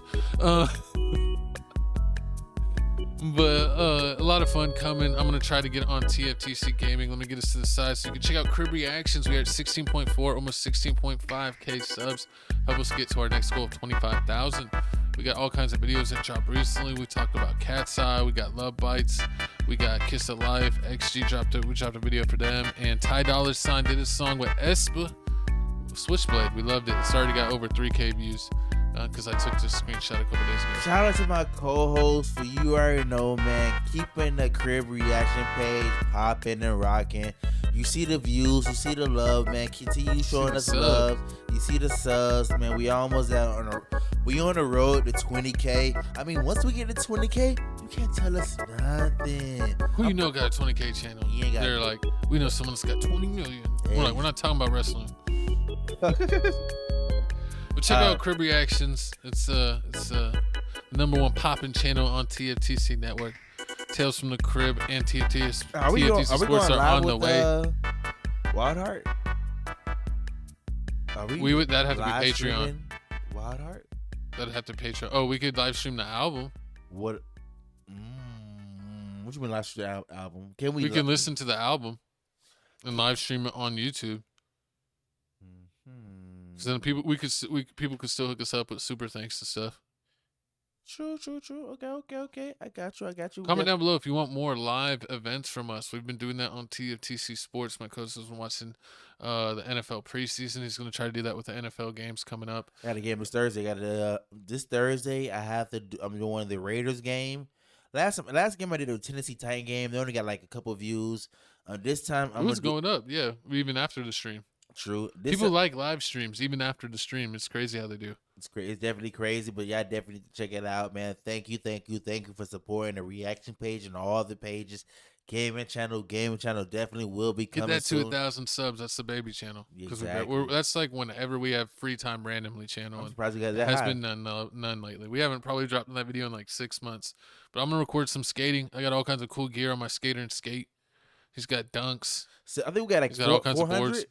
Over 400. That's crazy. I mean, hey, it is what it is. We were dropping videos like once every couple months. We need to do them. Yeah, exactly. We need definitely. We gotta get back in our gaming. Tell us what games are you playing. If you are playing games on your PS5, on your Xbox, on your PC, let us know because we have a gaming PC. We got Xboxes. Maybe my co-host is thinking about getting a PS5 just to play the Spider-Man games. Ooh, get a headache too. That's throwing up. I think they might be on PC now. We might see if we could play them on here. But let's go ahead and move on to the second half of the show. We got to talk about Ray J defeating Orlando Brownson. Put him up in the undercard fight. There's a right hand by Ray J. We can't make this shit up. This is not AI, by the way. Shout out Ray J for getting back in the ring after his humiliating defeat against Super Hot Fire. It was absolutely crazy. I thought he would never recover. But he's back in the ring. Let's see how he did.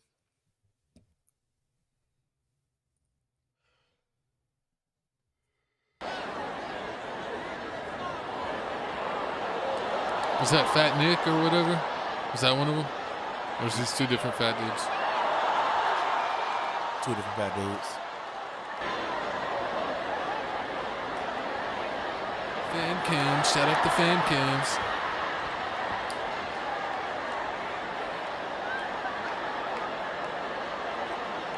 Shout out if you do fan cams, or comment down below, do you fan cams when you see live sporting events or concerts?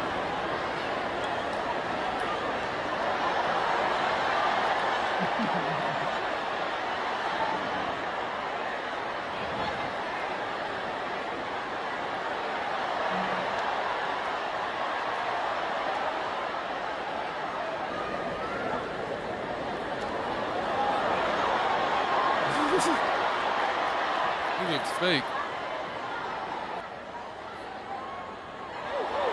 Oh, this is when when Sean Rock was freaking out. I was too. I just had the yams out. He was like, "Shoot, is that a real bra?" Like, yeah. Yeah, like why are you fighting in a real bra and lingerie? Like, I know you need a sports bra. I don't know what she thought she was. Was it a Victoria's Secret runway show? Or a fight? Ask you a question. Are we gonna get a rematch? You got lingerie. That's what she want, yes. Okay. Yes, What do you want? She did 32. I did like 27. I need my 4 punches. Okay. Say less. The body shots, bitch. And that ass was shaking. I could feel a bitch in my eyes, bitch. If one of them bitches hit the face, you would knock that bitch out.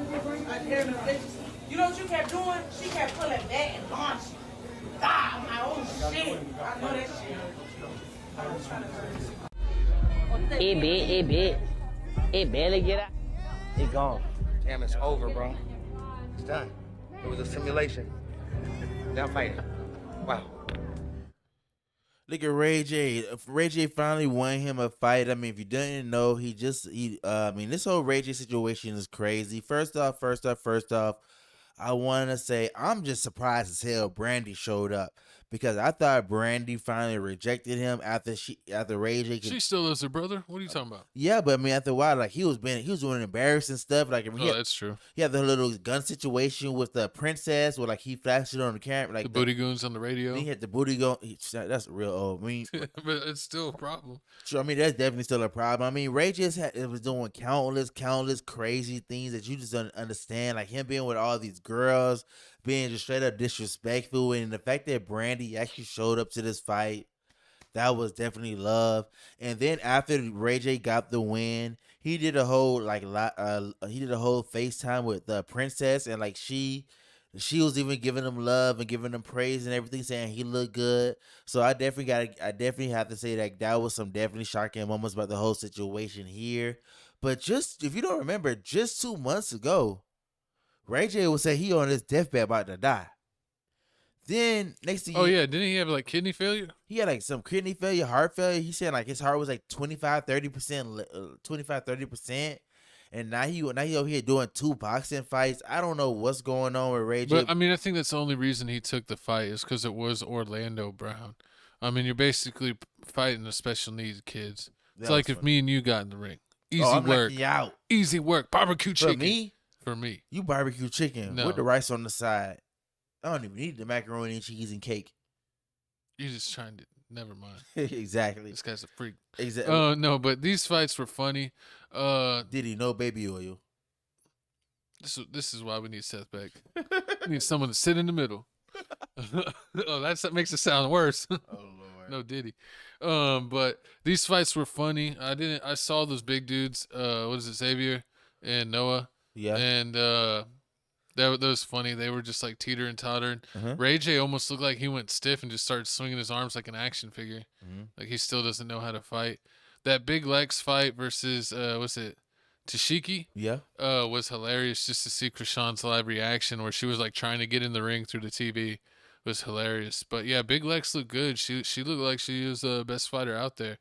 I saw a little bit of that Shields versus Scott. Did you? I saw that, but I already knew Shields was gonna win this. She definitely wasn't gonna lose that fight. But yeah, this whole thing was comedic comedy. Like I would definitely want to see a lot of other celebrities get in the boxing ring. I mean, I don't care how you do it. I definitely got to see. I remember just last week we get a higher level of celebrity? Literally, Ray J is the biggest celebrity here. I mean, on this card, Ray J is the biggest celebrity here. But remember on the Aiden Ross thing, we had Charleston White fought, DDG fought. I seen recently Sauce Walker. I mean, like today or yesterday, Sauce Walker posted that he wants to fight Snapdog from Detroit for like $1 million. Snapdog whoop him. You think so? Shout out my dog Snapdog. Oh, okay. To get my calls and open some people. But yeah, I mean, Sauce Walker said he want to fight. So I mean, I got 200 racks on Snapdog. This is really like celebrity deathmatch. Remember back in the days we used to have celebrity deathmatch. Let's get it on. Yeah. They had would you say it was like claymations? Yep. It was like claymation, but now we using like real, like now they're doing like real. They're doing people. It for real, but it's just with like Z-list artists, celebrities. Yeah. I mean, we have to see. What are they? X, Y, or Z? Z. Exactly. And you know what's funny? Like I feel like these minus the fights that be on Netflix, like the Jake Paul versus Mike Tyson and Terrence Crawford and Canelo. Minus those fights on Netflix, these celebrity fights are the next best thing. Like anytime Jake Paul fight, anytime Aiden Ross does his brand risk things, I feel like celebrity boxing. Is this brand risk? No, this was a brand. This is Zeus. Like Zeus did something with that dancing YouTube. Yeah, exactly. Okay. The fact is, and so presented Zeus as a sponsor when what is it? Whatever arena that was at. So the fact that people want to see, like, this is the only thing people would rather see celebrity boxing than to see actual professional boxers fight. It's just hilarious, and it's just a disrespect, and it's showing how bad that boxing is losing it. First you lost at the MMA, UFC. Now celebrity people would rather watch unless you're watching a Gervonta Davis fight or a Devin Haney fight, even though Devin Haney fights are so fucking boring. We see Devin Haney fights and Shakur Stevenson fights. It's so bad. The most exciting thing about Devin Haney is his dad. Is his freaky dad. Yeah, his crazy dad. Like his dad's way better at talking trash and hyping up the media than his son is. We got Rolly. Remember Rolly and Ryan? We got Ryan Garcia, and like we just like watching Ryan Garcia crash out. He got like he fights. Ever since Adrian Broner got knocked out by Maidana, shit ain't been the same. It's embarrassing. Like they said that Maidana. A lot of people think that Maidana versus Floyd 1 was a bad job by the officiating. That Maidana should have been the winner. And then when the rematch, Floyd did really good, but it just seemed like Madonna wasn't really trying like he did in the first fight. It was weird. Floyd got a couple fights that he could have paid him off. Floyd has a couple fights that is real questionable that he could controversial that he should have lost.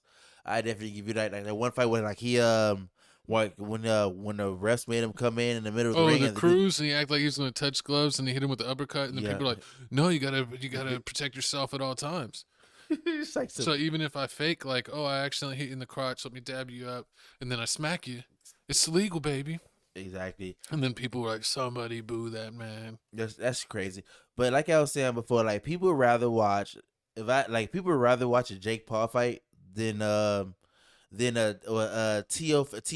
Lopez. I mean, Teofimo Lopez than a Teofimo Lopez fight, or then like I don't know, it's a Peta fight. Internet personality fights get bigger fights than like the medium or medium low real pro fights. Exactly. Basically.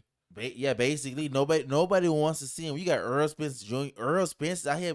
He just retired. It's crazy. I never thought like UFC would be kind of like be pretty standard, almost like bigger than combat boxing. Sport. Because I thought like so many people were like, UFC is just barbarians, or they say, oh, they don't really fight, they just want to wrestle. But you have people that do both. You have barbarians and wrestlers, and sometimes it's neat whenever they match up to see if someone's going to get that shot in first, or is someone going to get that wrestle move in. This whole thing, I just feel like this whole thing is WWE. Boxing is in a whole. Boxing's known for being fixed too, with Don King and all kinds of shit. Like for years, there's been fixed fights, so that's also been a part of it. We're ducking certain fights that too. How you ducking? Like people ducking mandatory fights just because they feel like it's not gonna be good in the box office. Well, like Floyd dodged Pacquiao for like a decade until he was real old, and then he injured his shoulder and still wanted to do it. So he fought like an old one-armed Pacquiao. So I mean, all kinds of stuff. Man, but y'all guys comment down below. Do you guys feel like celebrity boxing is taking over the whole boxing category, or do you feel like, it's just only on YouTube? But like, if you really look at the numbers, or comment, is it UFC time, baby? It's time to be a super UFC fan. But let's go ahead and move on. We were gonna have 5 segments after halftime, but out of respect for Jayden Daniels, we're gonna have 4 segments. Oh my god! For the second half of this show, co-host, just gotta pay respect. But Jayden Daniels sends cease and desist to LSU after DJ Pickett is giving number 5, and this is blasphemy. Commanders quarterback Jayden Daniels informed LSU it can no longer use his name, image, and likeness. He said it felt profoundly disrespected after LSU allowed cornerback DJ Pickett to wear his number 5 jersey, especially so quickly. And they probably got him all over, banners, advertisements. They probably still sell his jersey or t-shirt jersey in the school shops. And he's like, y'all can't sell nothing with my name no more, since y'all want to give away my number all willy-nilly, especially with Joe Burrows. I forget what number he was at LSU. Number 9. But they retired his number immediately. And he was like, didn't Jayden win the Heisman? Hey. I believe he won the Heisman. I can double check below, but he was like, there's no way. But let's check out what's going on with the video. The NFL, a lawyer for Commanders quarterback Jayden Daniels sent a cease and desist letter to LSU last week saying the school can no longer use Daniels' name, image, and likeness. The dispute centers around the Tigers allowing sophomore cornerback DJ Pickett to wear number 5 on his jersey, the number Daniels wore when he won the Heisman in 2023. A spokesperson for the Commanders, QB, said that the Daniels family is deeply disappointed and feels, quote, profoundly disrespected by LSU's decision. An LSU spokesman declined to comment to ESPN on Wednesday. DJ is in 5, and that was a situation that was promised to him in recruiting here, for him to sign here. And I've done a lot of research on that with the family and the representatives and the people. And so really, I didn't have a decision to make. It was promised to the kid. It wasn't done for whatever. I'm not going to get into that. I'm not going to judge something that I wasn't here of. But when a kid's promised something to come to school, he should wear it. And so at that point, I don't really think that's my decision. He should be honored what he was told. And so he's wearing it. The number my whole life, since I was 4 years old, is a number I was promised. And I wish Jayden the best. Good player, and he did real good here. So That's all. I just heard about it a couple hours ago. I don't necessarily have too many thoughts at this time. I don't know enough about the situation to have any thoughts, I would say. Has there ever been a conversation with the number not being an issue? Like, you ever thought about that? Like, since you left, like, they haven't used 9? Like, Yeah, they told me that they wouldn't use it again. But you know, you never know. You never know what happens. You never know. You never know what happens. But I mean, imagine you DJ Pickett. You get promised by Brian. They wanted him that bad that they basically they just lied to him. Brian Kelly basically lied into this kid's face. He's seen, and the reason why I'm so hype about this is because this next sentence right here. DJ was supposed to be at the University of Miami, but LSU told him that we gonna give you the number 5. But guess what? Brian, as soon as they told him that, he signed on, and Brian Kelly was like, wait, no, we can't do that. We promised Jayden Daniels, so you gonna wear number 3. So, you gotta give it to DJ. He was a team player. He rocked the number 3 the whole time, but then Lane Kiffin came in. So, you already know if DJ didn't get that number 5 jersey that he put in his request, that he was finna leave, and hopefully he was finna go to Miami. We don't know.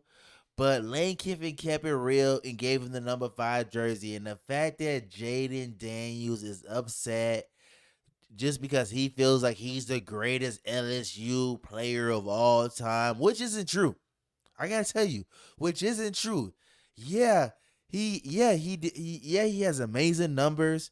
Yeah, he number 3 in passing touchdowns in LSU history. Yeah, passing touchdowns and 4th in passing yards. But he ain't win the SEC. He didn't win a natty. Joe Burrow did that. Joe Burrow went undefeated. Joe Burrow won the natty. Joe Burrow won the Heisman. So of course, I would tell Joe Burrow that, oh yeah, we gonna hold your number here to the side. Ain't nobody. Jayden won the Heisman in 2023. But he ain't go undefeated. I knew I remembered right. He ain't go undefeated. No, he didn't have a season like that. But Exactly. I think he's one of 3 players ever to win the Heisman at LSU. Yeah, he is. That don't mean that's not mean that. Okay, you're one of 3 players, but so if they retired the other 2 Heisman players, they went undefeated. It's not the same. I won a national championship and I won undefeated. You just won the Heisman. You was just so basically and people were saying that LSU. You only get it if the team's good. Exactly. He only got it because they helped him out. Sounds like my coach is having selective racism. I'm just saying they're saying is that when you know how you always say the reason why you don't watch college football games is because they play a lot of trash teams. Like it doesn't make any sense. Like why is Alabama playing Alabama A&T? Yeah, it doesn't make any sense. I mean I don't like a lot of the games they have like being like that. That would be like. In Texas, we have when I played, now they have 6A, but when I played, 5A was the biggest division for high school football. Mm-hmm. And there would be like a 5A team randomly playing like a 2 or a 3A team. And it's like, you're going to crush them. It's not even, you're not on the same level at all.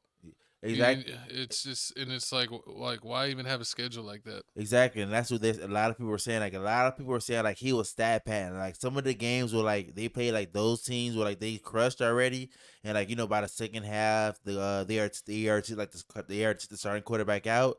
They let Jayden Daniels play. So they felt like he stat padded a bit by playing a little longer in blowouts. Exactly, it's like a lot of times like that. They feel like that. So, I mean, I feel like it's just not fair. And I really feel bad for DJ Pickett because all he wanted was the number 5 jersey. He told you ever since he was 4 years old, he wanted the number 5 jersey. And Jayden Daniels acting like this is so important for him. And like, you on the Commanders, you in the NFL now. Like, your last season, when your first season in NFL, you wowed everybody. Yeah. Everybody liked you. Everybody loved you. But then what happened after that? He was a no-show. He got hurt. He was injury prone. I think one season, the most recent season, he got hurt 2 times in the same season. So you worried about the wrong thing. You need to be worried about winning. you have no wide receivers anymore. I mean, you still got Scary Terry, and you just signed Stephon Diggs. Yeah, y'all need help. Like I feel like y'all not gonna win the division. The Cowboys is better than y'all, so you need to be focused on beating the Cowboys and beating the Eagles. You don't need to be worried about college He's football. focusing on the wrong things. Basically, I understand that he feels disrespected, and he could have voiced that and let it be. But like, where they don't even sell his stuff anymore, how does he know that this kid isn't gonna? I mean, I know he's like, viewed as a huge player, but like, you don't know what type of careers he's gonna have. Exactly. Like, he could just be a regular player, and then they still retire your number. True. But I understand the feeling, but I did feel like he took it too far. And at this point, right before the season, he is focusing on the wrong thing. Definitely focusing on the wrong thing. There's so many quarterbacks that won the Heisman. Like right now, as we speak, Tim Tebow's jersey is being worn by 2 people on the Florida Gators team right now. Fernando Mendoza has somebody wearing his jersey, and then the person that the quarterback that they say that acts like Patrick Mahomes. Yeah. That what his name is? I know who you're talking about. Yeah. Dylan, he's been on a few teams. He's on Oregon now, and he's wearing Marcus Mariota's jersey. Okay. Number 8. Yeah, so some colleges really don't retire numbers like that, but I don't know. I guess It's he not that felt like serious. he should have deserved that Joe Burrow's treatment, but Get a statue, man. he didn't win like Joe Burrow, so I get your point. But like I said, focusing on the wrong things. He could have voiced his displeasure, but like I said, doing too much. I did like all the memes though. They said 5 guys changed their name to 4 guys out of respect for That's Jayden funny. Daniels. Order number 5 at Jimmy John's, and now I have a voicemail from Jayden Daniels. The NBA has reportedly mandated 4-on-4 basketball to avoid unauthorized use of Jayden Daniels number 5. So all kinds of memes. Comment down your favorite meme down below. But this has been hilarious. Hilarious. But moving on, what we got, co-host? It is time for NBA tip-off. We got the NBA tip-off schedule. We got more of the schedule. Should I play the video first? Yes. Let's go. The NBA regular season schedule just partially dropped, and I must say, Adam Silver is cooking with this one. Opening night is October 20th, 2026. The 76ers' first NBA game will be an away game against the Knicks. So from the jump, we will get a test on how they stack in the East. And then their second game, their home opener, is against the Cleveland Cavaliers. That one's going to be juicy, and it reminds me a lot like that Celtics at Cavs home opener to kick off the 2018 season. He's going to get booed. You know, that Celtics Kyrie versus so? Cavs 'Cause he LeBron could've game went with there. a ton of drama. The other opening night Didn't games believe in released so Donovan. far are Celtics versus Pistons and Spurs versus Thunder. Christmas Day has all of the classic rivalries and the new ones, most notably 76ers versus Lakers and Spurs versus Knicks, which reminds me of that 2011 Heat versus Mavericks Christmas game. The other Christmas games include Heat versus Celtics, Thunder versus Timberwolves, and Nuggets versus Warriors. The NBA Cup begins October 30th, the Spurs versus Pelicans Paris game is January 14th, and All-Star Weekend is February 19th through 21st in Phoenix. The full 2027 NBA schedule will be officially released on Thursday, August 13th, 2026. I can't wait to see what that reveals. Oh, and here is the Lakers schedule. You already know how to put it up there. Shout out Amari Stoudemire for getting in the NBA Hall of Fame. Hey. A lot of Hall of Fame just dropped, and they checked his stats, and he 100% deserves to be in Hall of Fame. It's So official. better watch how he'll dunk on you still. But Or punch the wall. Hey, go punch you. I'll hold you too, so you get a free one. But let's take a look at the opening week schedule before we get into the Lakers. Was it Knicks 76ers, Celtics Pistons, Yep. OKC Spurs? So yeah, I think the 76ers versus the Knicks will be super awesome to see. I think Philly might get that though. That was 70. I mean, we're gonna starting off with the Or Philly first versus one. Knicks, what did I say? The Celtics versus the Detroit Pistons. I don't know what the NBA is thinking. How we gonna watch a 3 p.m. game? I really feel like No one's watching that one. I really feel like they trying to hide Jason Tatum. Like, they trying to give him a little warm up game so he can get ready He's for going the against season. Cade. He's going to go against Thompson twin. Exactly. I mean, yeah. That's an easy game. One of the best defenders in the league. It was easy when he had Jaylen Brown. He doesn't have Jaylen Brown anymore. It's him by himself. You remember? He's going to get exposed in game 1. You think exactly, and they don't want to show that. They don't want. That's what got it at 3. Oh, okay. You see what I'm saying? It's showing it, but it's not showing it because it's at 3. Because it's on national TV. It's on NBC. What you doing at But 3 it's o'clock? an early game. What you doing at 3? Watching this game. You at work? I'm watching this game. People at work. Oh, it's on Tuesday. Why is it so early on a Tuesday? Exactly. Oh, it must be an international game. No, it's not an international game. NBA usually starts on Tuesday. NBA usually starts on Tuesday, but they start later. They're saving Jason Tatum. I told you. I'm sorry, Coast. I did not read that was Tuesday.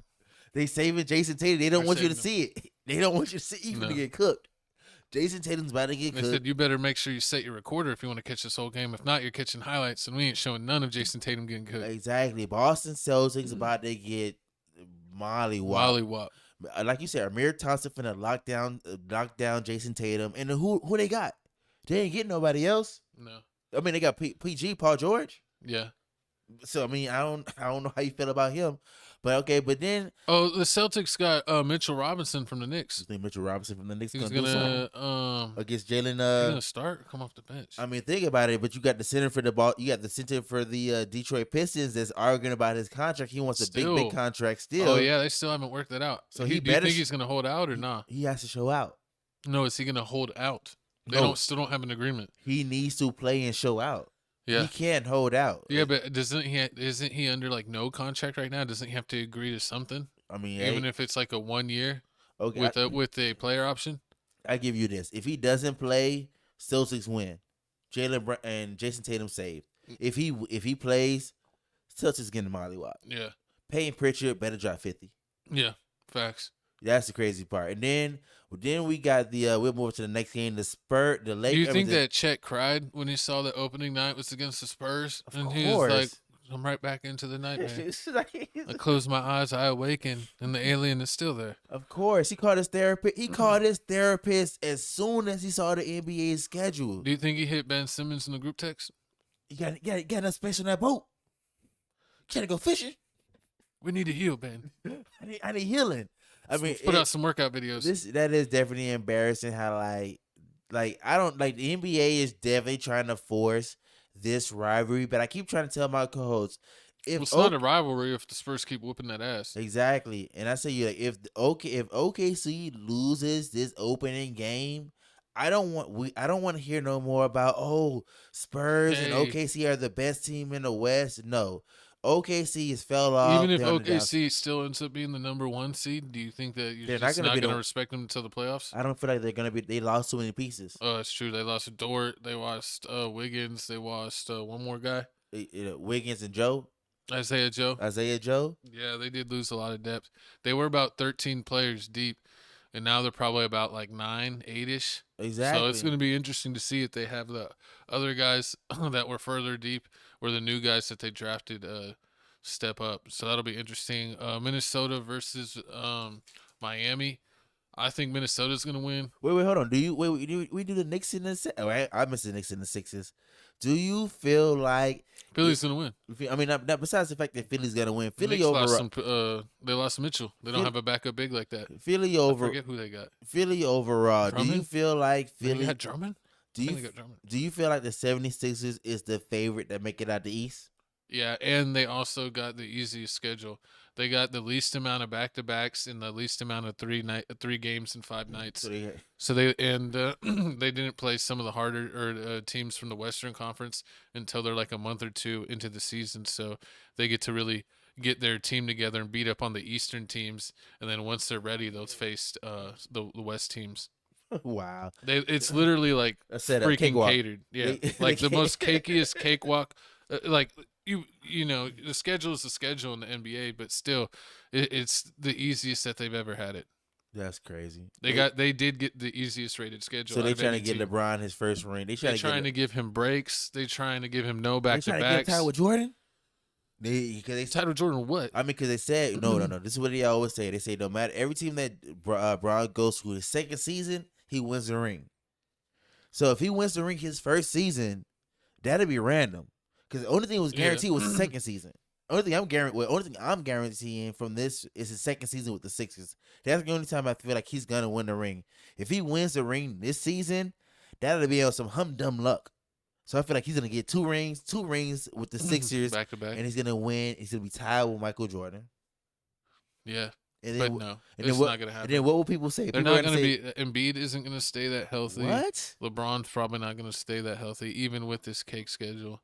This might be their one time to get it. They got Maxey. They got Edgecombe. Do you think Edgecomb's taking the next step now that he has to defer this much? Yeah, of course. I feel like he's definitely gonna step up. Is LeBron the third, fourth, or fifth option on this team? I mean, it would depend on the starting lineup. I mean, so who's the first option? Tyrese Maxey. Who's the second? Embiid? Jaylen Brown. No, Joel Embiid. Joel Embiid, then Jaylen Brown, then LeBron. And then I feel like they're not gonna play that many minutes together. They're not gonna play that many minutes together. They're gonna stagger it just like they did with Luka and Kyrie Irving back in the Mavericks. And then they close together. And then they'd open and close together. Yeah, I feel like that. But then moving on to the next game here, like you was talking about, so LeBron's gonna be the fourth option. Yeah, I feel like he's gonna be the fourth option. But he's gonna be the fourth option when they're all together. Yeah. But when they're separate, he's like the first or second option. Yeah. Like one of the situations. With the normal rotations. With the normal rotations. Then you got the other game here. You got the LaMelo's gonna drop 50 in his debut. That's definitely gonna be an amazing game. I want to see how and he's dunking on Giannis. You think so? Yep. Who? Did you see his new Giannis is dunking on no, Gobert? LaMelo. Rudy? LaMelo's dunking on Giannis. Oh, that's not. Did you see LaMelo's new dunk? I seen, of course. Wait, you gotta bring. I'll pull it up. Bring that up to me. But yeah, that's one thing I definitely gotta see. I want to see the Timberwolves this season, and I also want to see the Miami Heat this season. I definitely want to see the whole rivalry tour situation they have going on when the Miami Heat go into Milwaukee. Because if you don't remember, the whole Bam out of hold on. Ooh, 360. Come on now. With the jab step. With that jab? Come on. It's crazy work. Yeah, the Timberwolves is going to be definitely something serious without Naz Reid. I want to see what they do. Oh, that's the only thing is they did lose all of the. That was the whole only way that they could beat Denver, is that they had all the size, and they got rid of Julius Randle, and they got rid of Naz Reid. So it's like that advantage is gone. It's going to be really interesting to see what type of team they are. And then DiVincenzo is going to be out probably half the season, still coming back from the Achilles injury. Lakers versus Golden State. I got Lakers all the way. Jimmy Butler's still going to be out with his torn knee. Warriors over with. And the Warriors really didn't land any free agents like they thought. But they still got a decent roster if everyone's healthy. But so much of their roster is like damaged. The Warriors? Yeah. They ain't got nobody. I mean, Like they got they're all health concerns, just like Philly. Like, are they going to stay healthy too? Yeah, they definitely are going to stay healthy. Some say Steph might ask for a trade if he wants to compete for a championship for maybe At least his last couple Draymond, years. that'd be crazy. The only one to be on the team is Draymond. The You last think, one I left? mean, the Warriors' only move is to try to trade Jimmy Butler, but he's injured, so I don't know who's going to be cool with like accepting him as an injured player. Like a team has to willingly accept that. True. And then we got the Christmas games. On this picture, we got the Christmas. I'll move it. See what we got. We got open season games. We got that. NBA game will be an away game against the Knicks. So from the jump, we will get a test on how they stack in the East. And then their second game, their home opener, is against the Cleveland Cavaliers. That one's going to be juicy, and it reminds me a lot like that Celtics at Cavs home opener to kick off the 2018 season. You know, that Celtics Kyrie versus Cavs LeBron game with a ton of drama? The other opening night games released so far are Celtics versus Pistons and Spurs versus Thunder. Christmas Day has all of the classic rivalries and the new ones, most notably 76ers versus Lakers and Spurs versus Knicks, which reminds me of that 76ers versus Lakers. And Spurs versus Knicks. Now that Christmas lineup is definitely going to be something I want to watch out for because I want to see. Why does they got LeBron in the Miami jersey? I don't know why. It's the old animation. I don't know why. I don't know exactly why they did. I just pooped that out. Like that's. It's probably AI. That's what you got to watch about AI. Like AI gets you to the point where mom tattoo. Yeah, AI gets you to the point where like, oh yeah, it did the job. It did the job, and like to the point where like you don't even watch the video. Then next thing you know, you got Giannis Antetokounmpo in the Milwaukee Bucks jersey still, and it's like the middle of the season. You're like, damn. Yeah, Denver, Golden State. What is that? T-Wolves, OKC, That's gonna be a Spurs, game I wanna see. Lakers, Celtics, Miami, That's a and game I wanna then see. Knicks, Spurs. For the real Christmas. Now Day with the matchup. Lake, with the Lakers versus the 76ers, that's the game I definitely want to see. I want to put my money. Basically, if you're doing prize picks, you better put it all on LeBron and Luka because they finna definitely score whatever they got on prize picks because the way that the Lakers was disrespecting LeBron when he was on the team. I don't feel like they disrespected him, man. He's in his. They spray painted the wall. They spray painted the wall of his house. He had the mural. He gets hate everywhere. That's not what the team. He got disrespected because he was like, "What? They want to look at Luka as a leader. What? I'm the third option. I can't believe it." Like, but it's like, dude, you're in your 40s. You're still a really good player, and I feel like he could have just had the leadership role and the vet that had some random explosive nights and really been like the X factor. I feel like he did that like reluctantly, and then once he did it, like the team really succeeded, except for injuries at the end. And then he couldn't carry as the number one option, of course, because of his age. Yeah. But he still was like, I could come back and do that, and was just like, nah. And the whole thing was like, I thought his whole thing was about family. You could have taken this minimum type of money and stayed there with your son and had a real run at a title with it. If like they still, LeBron would have been the starting power forward. True. And then they would have had Walker Kessler and Luka and Austin Reeves and still had, Quentin Grimes and the other guys they got. Like, they would have been a real contender instead of like, we'll wait and see. Are they top 4? Are they top 6 in the West? Mm-hmm. So it's going to be interesting. I'm really interested to see what happens with Curry and Joker and where they stand with the teams. But let's go ahead and move on. My dog, Russell Westbrook, has retired. Thank you, Brody, for everything. Let's check out this video, and then we'll talk about it. Every museum has a curator, and every exhibit, they have a story. But some stories don't need someone to tell them. They just speak for themselves. So tonight, I'm not going to tell you what any of this means. I'm just going to show you. And I'm going to ask him a few questions along the way, not because I expect an answer, but because some things deserve to be asked, even in silence. This one's from the inner city of South Central. Before any of it, before the triple-doubles, before the MVP, before anybody outside of Los Angeles knew his name. Because why not? This was the next chapter. The Sonics made him the number 4 pick in 2008. No one in OKC could have told you what he'd become. And this is the one people point to, like it explains everything. It doesn't. Well, not really. Russ, what kept you going all those years? What made you get back up night after night when the whole league had a highlight reel of you falling down? Yeah. I figured that. People forget. Nobody knew who I was. Nobody knew who I was. Before he was a walking headline, he was just a kid from inner city LA who could jump higher than anybody had a right to. Somewhere between the dunks and the draft classes, he became something else. Not just a player, a personality. A meme before we even called it that. A husband, a father, a guy in a kilt at the Met, daring anybody to say something. What did winning mean to you? I mean, really. No, not just the trophies. The actual feeling of it. Some things you don't say. You just play them over and over until everyone else understands too. Because why not?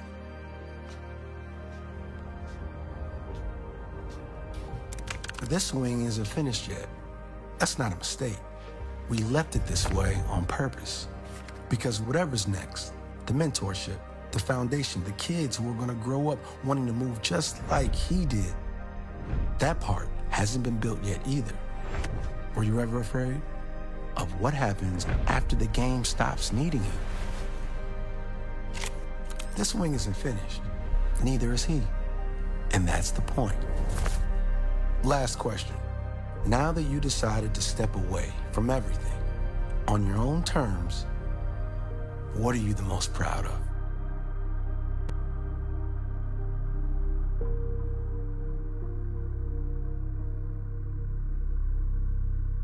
That might be the best interview I've ever done. He didn't say a word. And somehow, I understood everything.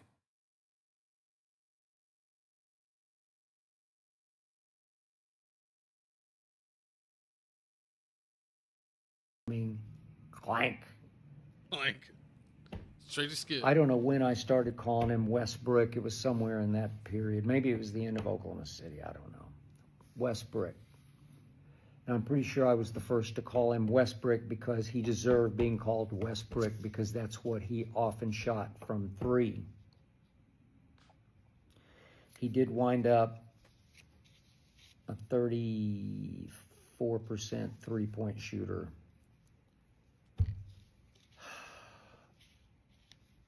Which is LeBron territory bad. For a while, he was a decent free throw shooter in the 80s, and then he wound up 71% for his career. The last 6 or 8 years, he just lost it from the free throw line like the three-point line. But one thing about his college career, that second year, he did stay 2 years at UCLA, which is always not a good sign to stay 2 years in college basketball if you're him. Not everyone's a one and done, Skip. That second year, he was the Pac-10 Defensive Player of the Year at UCLA. Defensive Player of the Year. And I never really saw that from him. He could average fairly high. He had 1 year, he averaged 2 steals. I think he was 1.4 for his career. Not bad, but not all defense.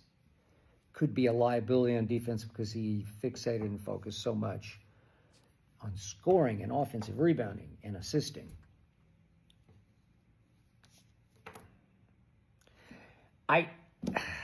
It just doesn't add up for me. And then after leaving Oklahoma City, going to Houston, you remember that was a disaster. It was often a disaster wherever he went. Russ wound up playing for 6 teams in his final 7 seasons. And of course, to finish the LeBron story, LeBron went from gotta get him to please get him out of here and out of my sight. That's how bad he was in the year he went home out here to Los Angeles. And I would say this, basketball fans, y'all suck. Yo, and by the way, I am a basketball fan, so you can throw me in that category too, but basketball fans suck.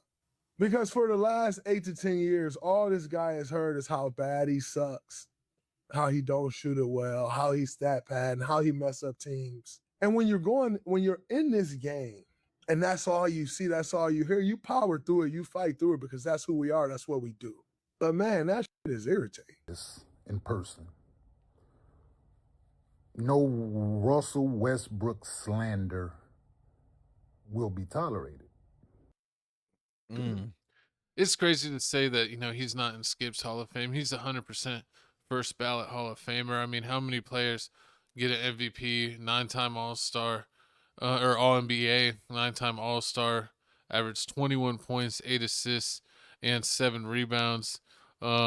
Shot basically 44% and did it in 18 seasons and was really a monster for 10 or 12 of those 18 seasons, only falling off towards the end. But yeah, I don't think that Skip needed really to go there, especially just after he retired. He could have done this piece a month later, and I think it still would have done numbers. But to do it immediately after, it has no taste. Russell always competed. You could never. He was never a player you had to doubt. 100% energy. Gave it his all. Was it 3 or 4 seasons where he averaged a triple-double? Only person to average a triple-double during the season since Oscar Robertson. He did it 3-4 times. Just stuff that's never been done before. He was the last pick of the Seattle Supersonics. His first year was in Oklahoma City, but they were technically still the Sonics when they drafted him, and then shortly after switched to OKC. Kevin Durant played his first year as the Sonic, and then was his second year. So Russell came right after KD. And you forget they had Jeff Green. That was their actual original big 3.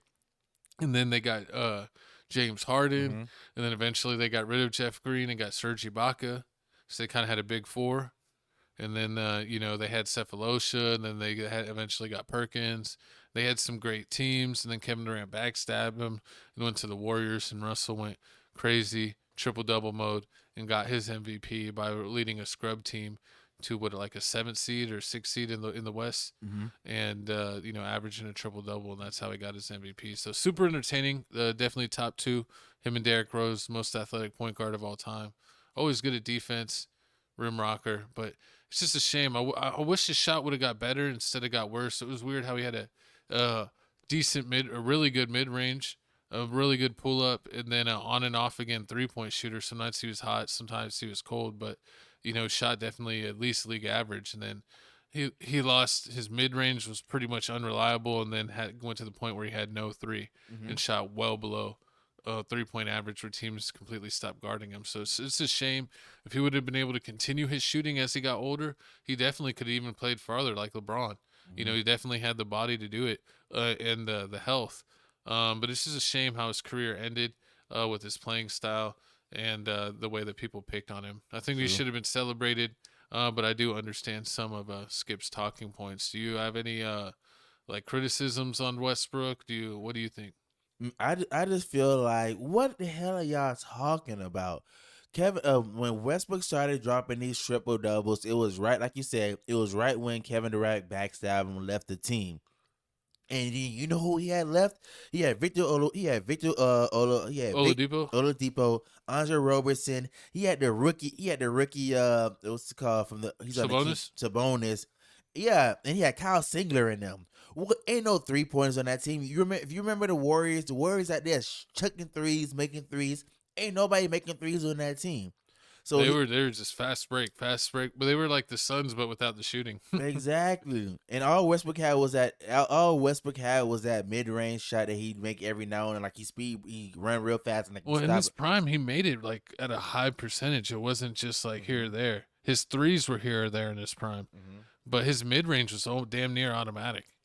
Yeah, and I feel like that's one thing that was one of his big.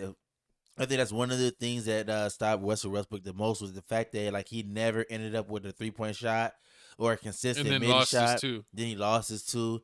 That's one thing I definitely got to admit, that it was definitely real bad about the whole situation. And on top of that, I feel like if he didn't have the whole Lakers situation, he would probably still be in the NBA, because I feel like that's when the downfall. His name got tarnished. Fans were going after him crazy. He was getting. All I remember back then was LeBron wanted him. Then LeBron James wasn't cool with him at all. The next thing you know is Russell's calling out fans oh, this fan's being disrespectful. This fan being disrespectful. He was on his side, and then after a while, he was like, yeah, no, they were right. Exactly. Well, the problem was, like we said, Russell was amazing at 2 and on and off for 3, and then he went to on and off from his mid-range and terrible from 3. So, I mean, and especially if he didn't have the ball in his hands where he's creating and assisting, he basically had no value. Like, you couldn't put him in the corner because teams would cheat off of him. And then he wasn't really good enough at randomly cutting to make teams have to pay attention to him. So he just became a liability. And he even supposedly had 2 offers on the table. The Wizards? Yeah, the Wizards offered him a 2-year contract. They would have wanted him to be a part, like Trae Young's backup, and be a part of the Wizards. Trae Young's backup? You Russell Westbrook, Trae Young's backup? Well, he's also almost 40. He's like 37, going to be 38. I feel like that's not happening again. I feel like he's already did that whole coming off the bench thing. Well, he got an offer to go back to the Kings, but he didn't want to be on a trash team and just for whatever reason. He's like, I'd rather be retired before I'm 40 and be able to travel the world with my wife or my kids. And then to go with the Wizards, I feel like that would have been a fun opportunity for him to be on that team for 2 years and see what they could do with that talent. And if Anthony Davis could stay healthy, and Trae Young, and what do they got? Alex Zar. They got some really young guys. They get that Bedanza. What's the name? Is the rookie from BYU? They got him. Oh yeah. They got the number 1 draft pick, and then they got the lottery pick that was Wembanyama's point guard from France. Yeah, him too. They got him too, Koulibaly. Yeah, so they got a lot of guys on that Wizards, and he definitely could have, been nice playing 15, 20 minutes off the bench, but he was like, "Nah, I'm good, peace." He was already averaging, before when he retired, he was averaging 15, 5, and 6. Yeah. And I mean, it wasn't like he was going off on like he was lacking in defense. Because I remember when he was with the Nuggets, that was one problem where like in practice he was the only one trying to make everybody work, and they ain't like that. Only one holding people accountable. Yeah, then they were like he was bullying people too much. Exactly. So bad team chemistry. But yeah, and it shows he only averaged 21 for his career, but in his prime when he's averaging the triple doubles, he was averaging a 30-point triple double, which is amazing. In his years with Kevin Durant, he was still averaging like 25 and like 10 and 8 or 25, 8 and 8. So he was still really putting numbers on the board. But shout out Russ, shout out to Brody. Westbrook or Chris Paul, who you want to start point guard? I personally, if you're talking about in your prime, I know the correct choice is Chris Paul, but I like Westbrook more. I like his attitude and the way he plays. And in his prime, he had a mid-range that he would kill, and his three-pointer was on and off, so you had to respect him. So he was definitely serviceable playing. So I would choose Russ because he was one of my favorite players. But I've never liked Chris Paul like that. But I know he would be the prototypical choice. But speaking of new stuff, we got new music. We got Boba taking down the ops popping up, and he got the playlist just for you. We got music mix number 5. My coach just added Too Filthy Ricky. Got a new music video. This one's up to 644 views. We're not making another playlist to this because 1,000 because music mix number 1 through 4 already got over 1K views. So get in tune with this one and keep it going. Let's take a look at what just recently dropped. Trippie Redd. We got Quavo and Pharrell. I didn't even peep that. Tay-K got that song Punch You Down. I was a little disappointed in that. Nipsey Hussle got an album. What is it? What is it? I don't know what it is. It's not the album. He has a song. It's just a song on the album. Oh, okay. Busta Rhymes, Molly Santana, Hit Boy, a bunch of people dropping. Take a look at the list. Pause the video and comment down below who is your favorite drop from this week and who you really putting on for. My co-host is putting on for Michael Jeffrey Jackson Dahmer. off the wall. I mean Michael Jackson. Well, you already know, man. I picked Michael Jackson off the wall as my music pick of the week. I just recently saw the Michael Jackson movie, Fire. Then I realized I never heard the Off the Wall album. I gotta say, I think it's like only 10 tracks. Out of the 10 tracks, I like 7 of them. So that's way more than 50%. This is a classic album. Y'all definitely need to listen to it, man. Michael Jackson Off the Wall. Listen to it. Next, I'm going to listen to Thriller. And I'm going to listen to the other album, see how that goes. But that's my pick of the week. Comment down below. Do you listen to Michael Jackson digitally, or do you still have the vinyls? And do you prefer vinyl if you're a vinyl person? But let's go to my music pick of the week. We got, what is that, YTB Fat? Yep. He dropped a new album. I almost switched my music pick last second to shout out someone from Chicago, but I was fine with this pick. It's a decent album. It's got a bunch of good songs on it. I've been listening to it lately. And comment down below, what is your favorite pick of what's been going on? I was trying to check the playlist to see how many songs. I don't know. I think it took it off, but it's a good album. It has a lot of features. Check it out. Comment down your own music pick of the week. But like, comment, subscribe. Find us on Twitter at Papa Oblak, at Bayless. 305. He's a 304. Hate us. And he knocking on your door. Let me get some theme music as we get out of here. Hey, that's what my coach wanted. You wanted to jam out as we got out of here. Scan the QR codes. There's TikTok. It's for all of our channels. TFTC Networks, TikTok. Check it out. You have to go only one place for all the fun stuff on TFTC Networks on TikTok. Now, if you are on Instagram, we do have it separated into 2 channels. Tales from the Crib is basically everything besides Crib Reactions. Crib Reactions got its own IG because we're popping like that in these streets and we need our own IG. But Tales from the Crib has got TFTC Sports, TFTC podcast stuff, all the gossip, all the sports, and TFTC Gaming. All those notifications are on the Tales from the Crib Instagram. And then the Crib Reactions is just Crib Reactions on Instagram. But TikTok is everything. So your one-stop shop is on TikTok. Check out our shorts. We always drop shorts on this channel. TFTC Sports channel, TFTC Gaming channel, Crib Reactions. Get all of our channels over 20K subs. Let's do it, baby. But hit the middle button, subscribe. Hit the playlist. I don't know what playlist I'll have. I might have the music mix. I might have the playlist. I'm gonna have some stuff for you to click. This is where you click. Click it a ticket. Chico Grande, Chico 2 times. Felix Supreme, 304. We'll see y'all later. Peace.